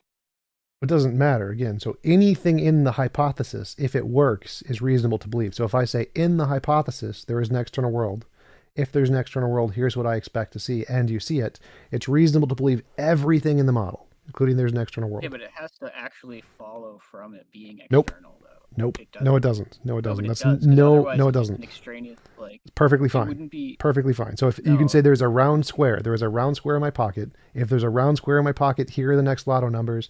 You get all the lotto numbers right. That is justified reason to believe there is a round square in your pocket. Logical following is not irrelevant here. Not relevant at all. Like if the Bible, like this is one of the things in the Bible. Like if the Bible said God created the universe, if God created the universe, Jesus rose from the dead, and Jesus rose from the dead. Obviously, it doesn't logically follow that if Jesus rose from the dead, God exists. But because it accurately made a prediction, that's all you need. It doesn't matter. All right. It doesn't matter if Let there's a me ask Trinity. you It a doesn't matter if there's a heaven and hell. Those things don't follow from this. It doesn't make a difference. Let me ask you a quick hypothetical. If Einstein wrote down like the general theory of relativity, right, and then at the very end he put plus God exists. Yep. Yep. That would be evidence of God. Like if he said, God is the basis of this theory, that would be evidence of God. Then it would take another theory that has more stuff to do it better. Because the consequence of accepting just has nothing to do with that. doesn't matter. Like, doesn't matter. It literally doesn't matter. Literally, I've answered this so many times. It literally does not matter. The consequence of the epistemology that you're suggesting is literally every fact would just be nothingness. Because every single theory has lots and lots of those that don't follow. It doesn't make a difference. Like it doesn't follow that space-time exists. It doesn't follow that space-time exists, that every single prediction Einstein made was right. It could just be something else. Does it matter? No, it doesn't matter at all. But it's like anything that he posits in the theory like plays a role in the predictions that the theory makes. No, they don't. He can't just say like plus triangles are like flying around my bedroom right now and like no. So again, I said that's wrong many times. I'm going to continue to say it's wrong as many times as you want to hear. If you have a random book that says Magical Sky Daddy did it and it makes predictions and it gets it right, then Magical Sky Daddy. Does it entail it? No. Do you need it? No. It's irrelevant. The fact that it gets the predictions right about the world, even if it seems like gibberish to you, that's a reason to accept the book. So if it doesn't make a difference whether or not you can draw a connection between the two. So we can just say a bunch of random gibberish letters and numbers and then comes up with a sentence like that makes tons of predictions. Then like, oh well shit, I don't know anything it's saying before, but it's probably right because it got these predictions right with a high level of accuracy. That's perfectly reasonable. Yeah, I mean, look, I agree with giving credence to an idea that makes predictions. It's just that like I don't extend it to like peripheral like conjunctive like Right, I understand that's what you're saying. You're saying the same thing you've said like 10 times, which is wrong. If you have a book of gibberish and the gibberish books makes predictions and every one of the predictions comes true, then the book of gibberish is reasonable to believe. If you cannot make a connection between the gibberish and the predictions, it doesn't matter. It's irrelevant. It's still reason. You are justified in believing the gibberish. You're justified in believing anything the gibberish says. If the next 10 lines say square circles exist, you are reasonable in believing square circles exist. I've gone over this a million times. Nothing you're saying matters here. Gibberish book, predictions right. That is a justification. You are now justified in believing you have knowledge that the book is true. anything in it. So you just think about it. Say a random book pops out of the sky, and everything you read in it is an accurate prediction. Anything else you read in the book, you are personally justified in believing the truth that in the book, of everything in the book. And the more things it gets right, the more you're justified in believing the next or previous things, regardless of whether or not there's a connection to what you're actually reading in the predictions.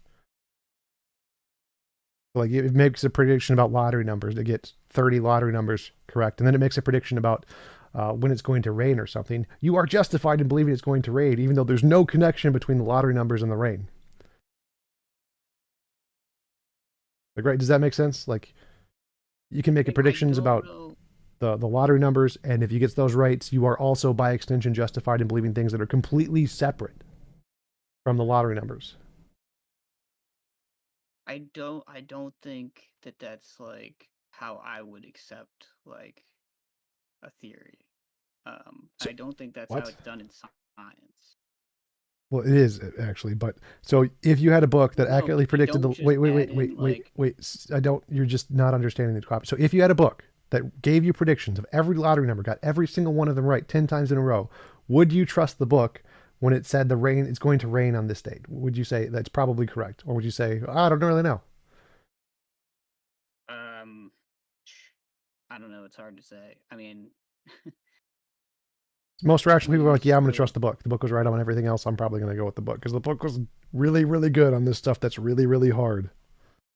And that's reasonable. That's rational. That's justified. Now, whether you accept it as justified, don't really care. But yeah, all rational people are like, yeah, let's do it. Trust the book. I don't know. I just don't think so.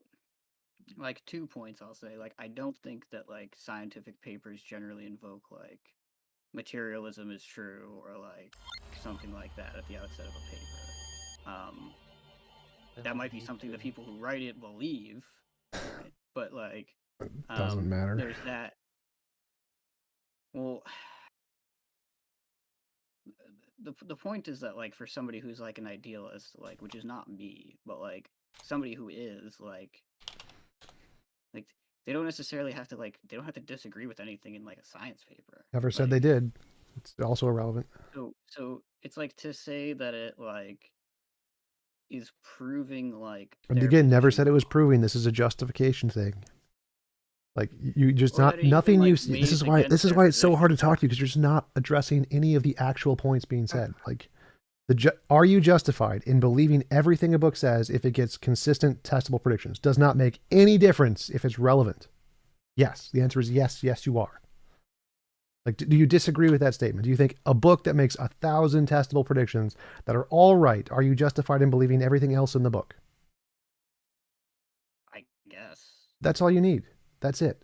But at the same time, like So forget I don't science, think it forget all doesn't the have- bullshit. Say, if I have a hypothesis in my brain, there is an external world, and that hypothesis makes testable predictions, that's my book. I'm reasonable to believe the whole other parts of the book that says there's an external world because it makes the predictions and gets them right for the exact same reason. The same yeah, justification. but somebody else could do the same thing, but like the opposite way. Sure. And if they start making testable predictions and it works, great. Then they are justified. It just hasn't been done. Yeah, but the point is they'd be making the same predictions though. That's because they'd irrelevant. just be Again, looking- irrelevant. That doesn't make a difference. So as soon as if idealists started to take over science and they were like, I think the world is idealist and they're going to start making testable predictions and they make the most progress in the world, then yeah, it's rational. Go for it. Until it happens, not rational. What do you think about underdetermination? It's a thing. Well, when in the sense of like many theories being able to explain certain evidence. Yes, there's infinitely many theories that can explain all collections of evidence necessarily. And how do you map that onto the discussion you're having with quantum? The one that's first is the one that's justified. Yeah, but first, like with respect to what? To your ability to make predictions.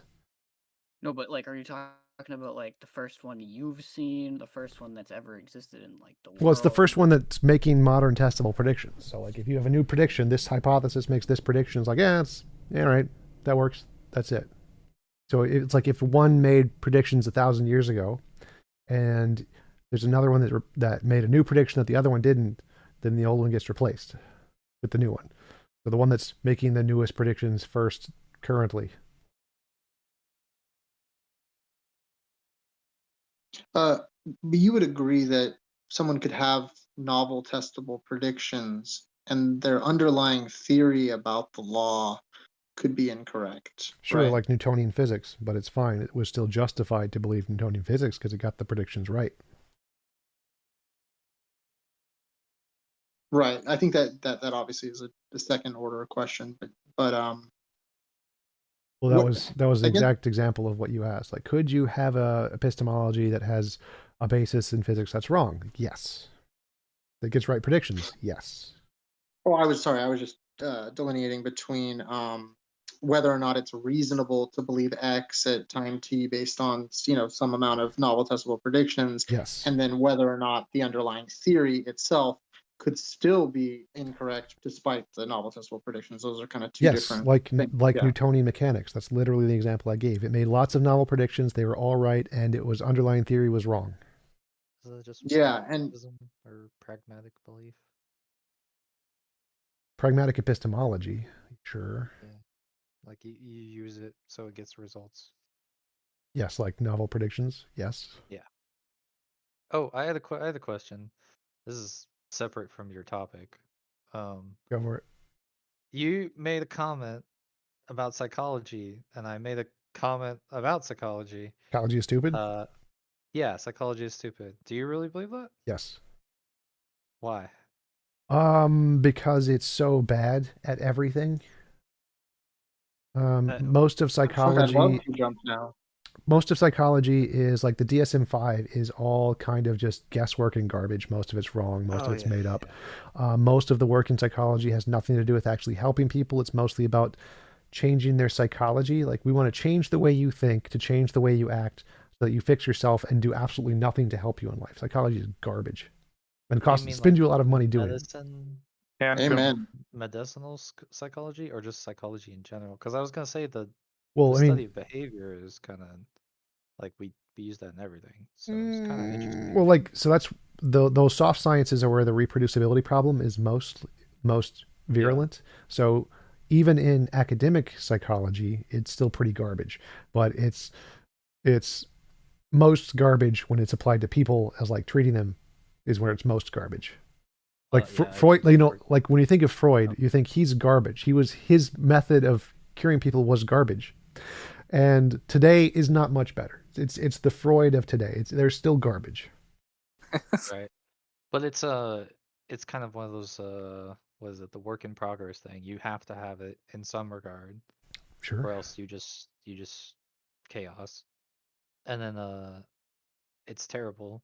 It's not, as efficient as it could be. But I mean, as a whole, I would say there's a lot of good stuff that comes from it. There's a lot Sure. of bad.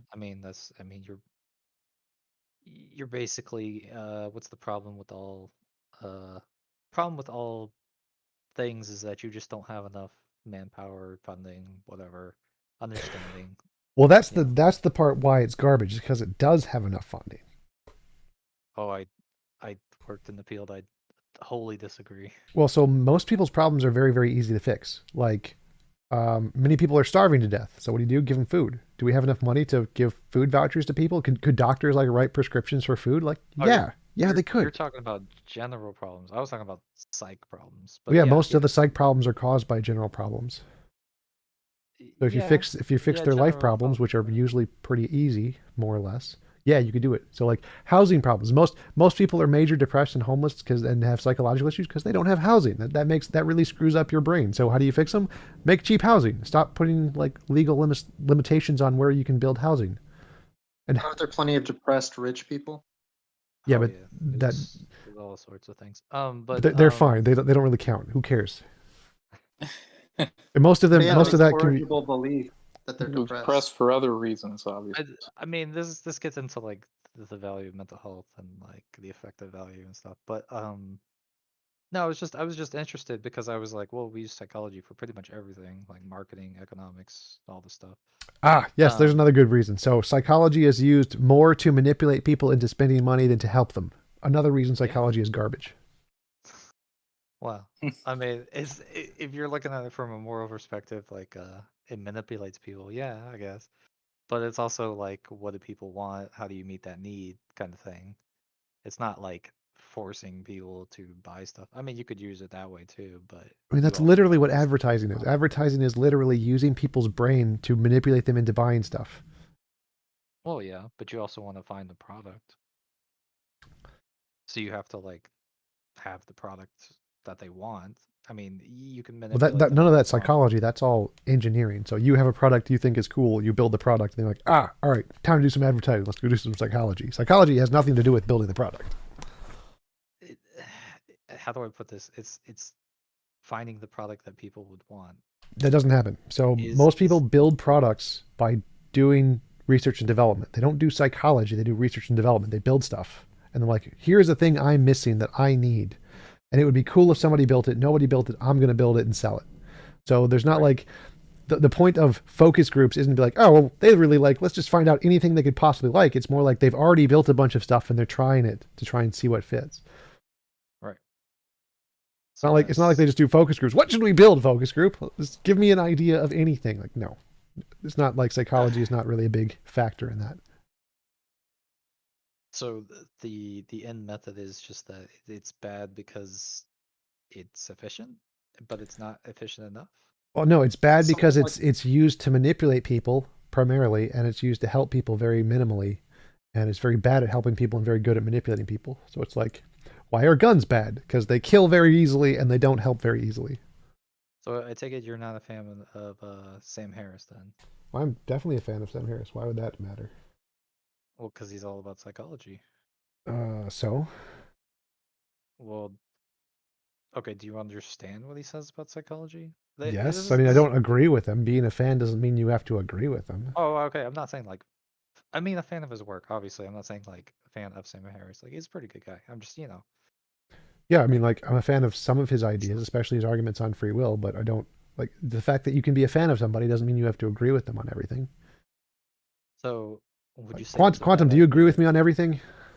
Well, God, Quantum doesn't agree with me. So. Yeah, I totally Yep. do. No. Yep. No, I was trying to make the A lot of discussion of I think you could better the world through psychology and understanding people and their problems more Well, than I would say we could better the world by bettering psychology, but modern Yeah, psychology of is course. garbage. Well, I mean, yeah, all things can be garbage if they're not as efficient as they need to be. Like, Well, Shu V, do you know how bad the replication crisis is in that field? I couldn't even speak to it. It's something like 30%.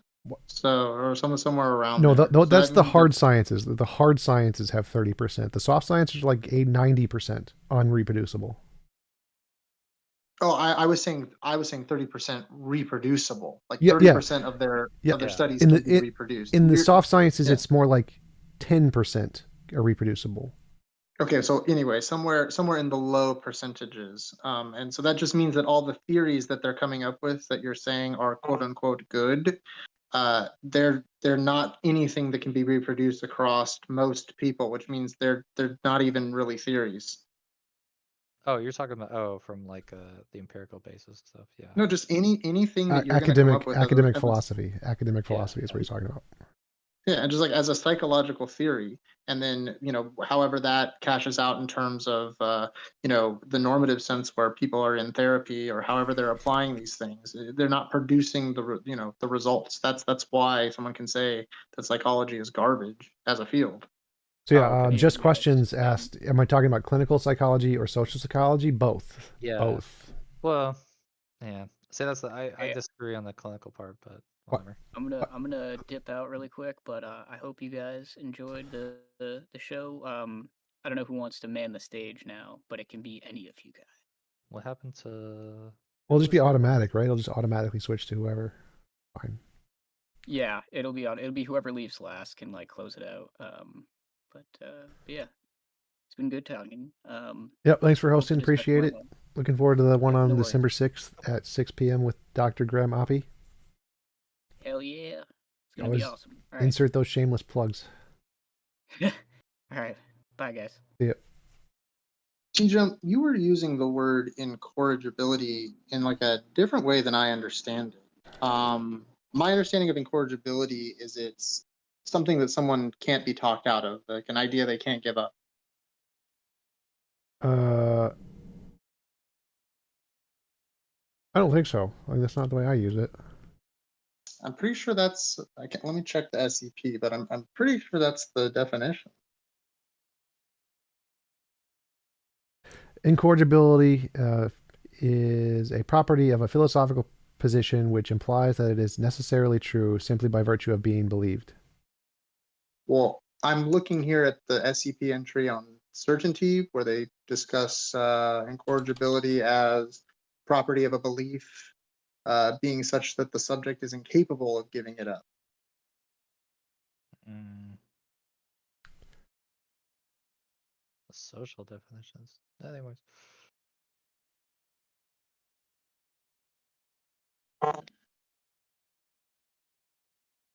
I always thought it had much more to do with the subject and not necessarily some truth value, but just that, like sort of like your position on you existing. It's not something you're capable of giving up. Yeah, I go with the other definition, the one that's incapable of being wrong. So that's like, I think, the same definition. What entry is that on? I don't know. Oh. Find it.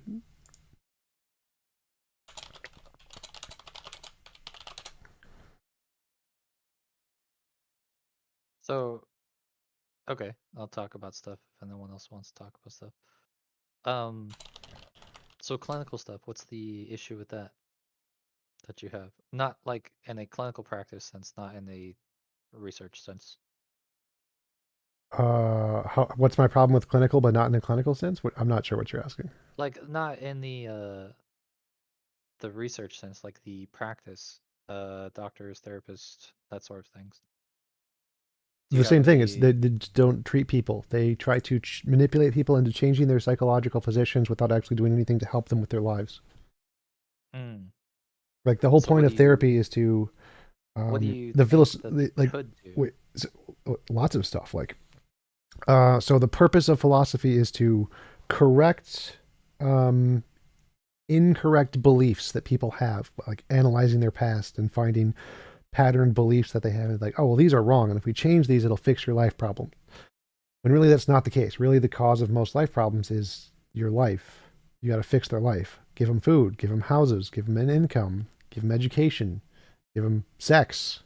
Like sex therapy, that's a huge, awesome thing I'm totally for in renovation in psychology, modern psychology. That's an awesome thing.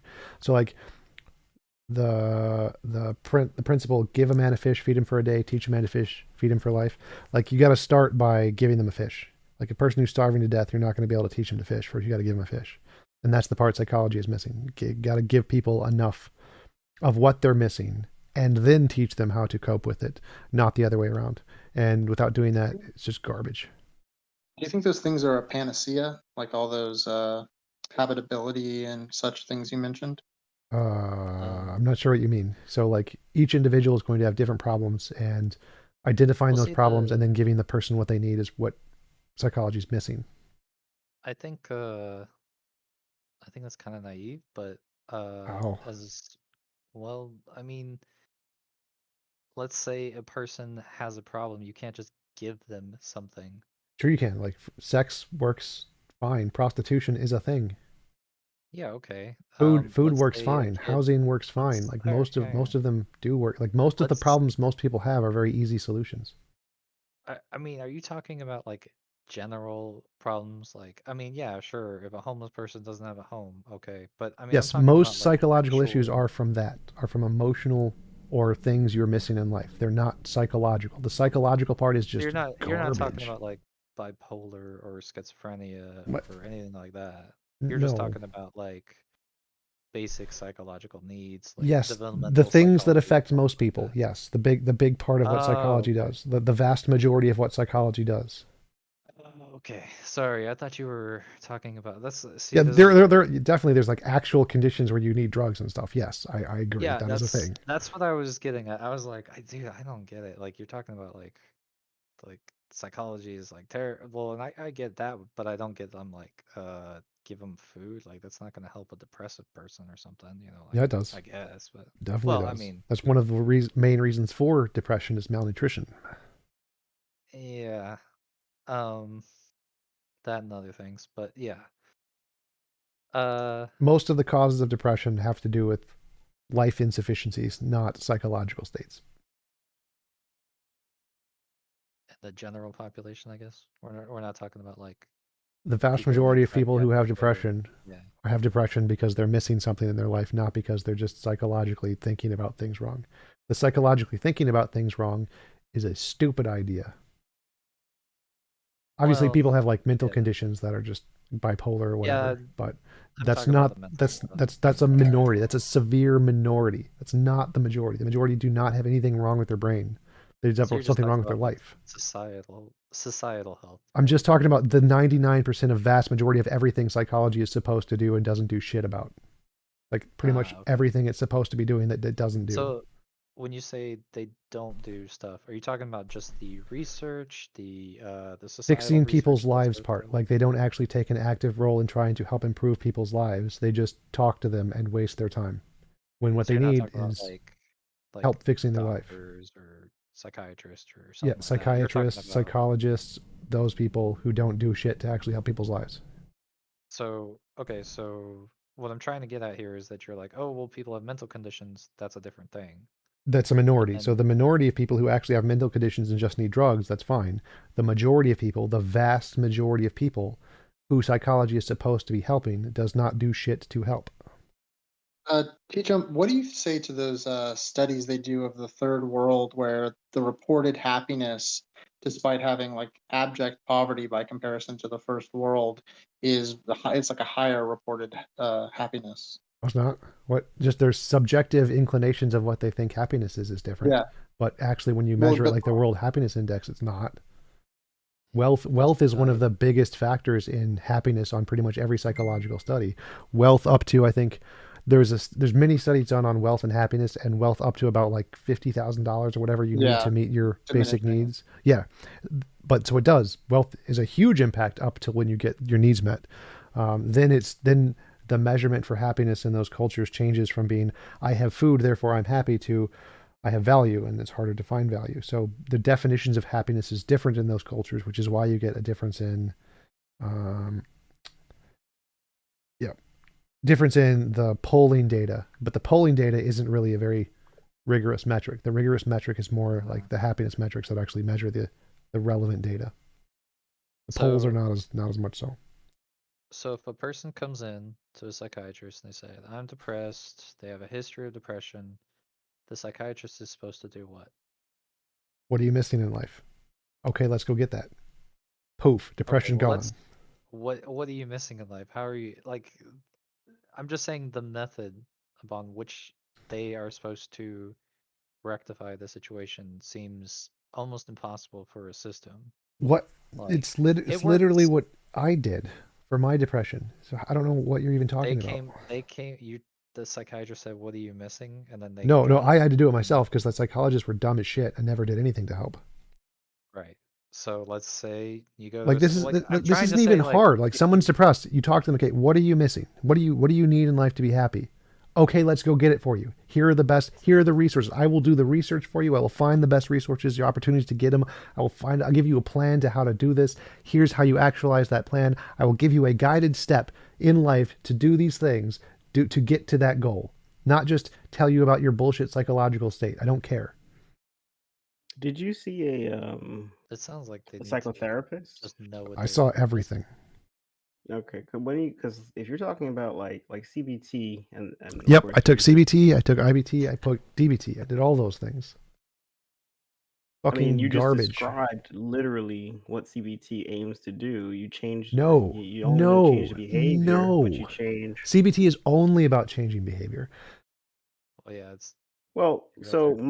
most psychologists don't adhere to singular discipline. They're mostly eclectic, so they would use CBT and then they would kind of create a schedule for you that would work for what your issues are. That's what they should be doing. Nope. Well, So I so just like think so it's the goal weird here to was is find out. what they needed to do is here is a website where you can find the women you need. That's what they should have said. Stage 1. Here is a website where you can find the women you need. That would have been the solution. It took 5 seconds rather than 5 years of therapy. So the goal is to actually do the research, find what the person needs. Do you need a job that pays this much? Do you need this kind of connections? It's actually to go into the world and find the things they're missing and bring them those things. Not So tell what if them they where to don't get them. know? Bring them the things. Bring them the things in the world they're missing. The connections, the opportunity, the relationships, whatever. That's the part that's missing. Now, just sitting back in a chair and telling them where to go look, that part isn't helpful. It's you need to go out into the world and get them what they need and bring it to them part. That's the part that they need to add. Just seems Which is completely man. realistic. It's completely doable. It's very, very easy to do. Many people do it all over the world. The new thing in psychology, the sex therapy thing does it. Most people in the world do this in communities. Churches do this. This is completely realistic. There is absolutely nothing unrealistic about it. I just think for patient load it wouldn't be realistic, but It's perfectly, that's such a stupid thing to say. It's literally realistic. This is literally what most people in the world do. They say, I'm missing this in life. And their friends are like, okay, how can I help you get it? Their family does that. The churches do that. Literally, this is what people do who are normal human beings. Therapists are just dumbasses. I just don't think most people will be like, I'm missing this. I don't think that's a mentality. That's like what everyone does. That's literally what most people do. Like, I think if you talk to a lot of therapists, they'll even tell you that, I've talked the to a lot of effectiveness therapists. well, the effectiveness of therapy is not so much different by taking one of these different methods or even just talking to a friend. Yeah. A lot of it What- is in the didactic method, right? Which is They not don't helpful. That's the pretend. problem. The method is the garbage part. People need to add something in their life. Therapists need to go into the world, find the thing that they're missing, and get it to them. Now, finding out what that is can maybe have a conversation, but the part missing is the therapist needs to get off of their ass, go into the world, find the thing the person is missing, and get it to them. That's the part that's missing.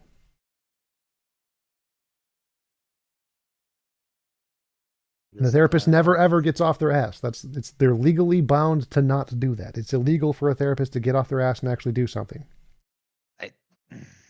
I feel like this is I don't know, my experiences are in psych clinics and stuff, so the method of going out and doing something or finding what they're meaning, it for me, my experience is like people are actually damaged and stuff, so That's wrong.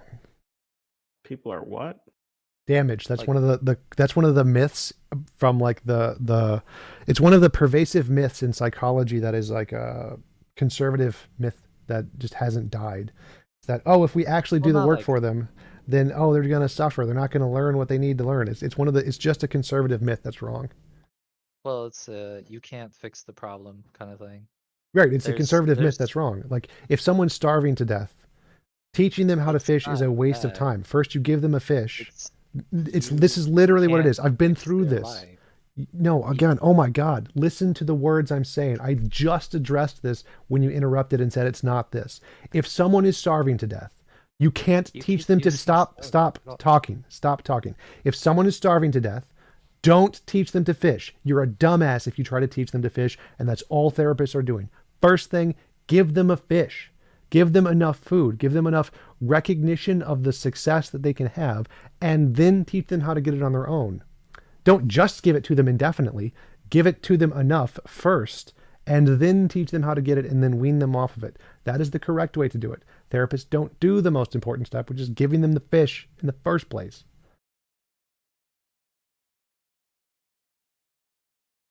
Okay. I mean, the fish analogy I get, but I don't think it's quite so simple. I mean, you keep talking kind of general. Like what would that not apply to? It would apply to social situations, relationships, family, friends, meaningful work Well, situations. It would apply to literally. I'm What does it trying- not apply to? What I'm trying to tell you is that certain people go through things in life that are very harsh. Yeah. And then they have psychological. Is that the majority? Because I've literally mentioned this. What is the majority of human beings who see therapists need? What do they need? Yeah. Why? What do they need to help? Why do they go to a therapist? Because they're missing something. They're trying to find what it is. mean, That's like There are very, obviously very lots of people who have really severe past PTSD and whatever, and they need a very specific kind of help. Most people do not fall into that category. Most people are not helped by therapy other than just having somebody to talk to. Oh, so you're just doing like Like I've said like a million times, the 99.999% of everyone who actually needs help from psychology, not the 1% who have really serious debilitating needs that need drugs. Obviously, giving them drugs is perfectly fine. Oh, okay. So this is what I was talking about. I was like, oh, I was talking kind of like realistic scenarios instead of just the kind of like the soft therapy of like, oh, I feel depressed a little bit or stuff like that. So. Well, the soft Alright. therapy is the thing where they do need usually help getting something in life, not drugs. Drugs does not help in that situation. Drugs helps when you're like severely depressed and you're like gonna kill yourself tomorrow. Then drugs are great. Drugs are great for that. Yeah, so I was sorry. I guess I misunderstood here. I was talking about the serious cases, not the I feeling down or Yeah, but yeah, I mean I agree. The serious cases can do. There's definitely drugs are a very easy solution for that, obviously, but it's the ones that the majority of cases are the hard part.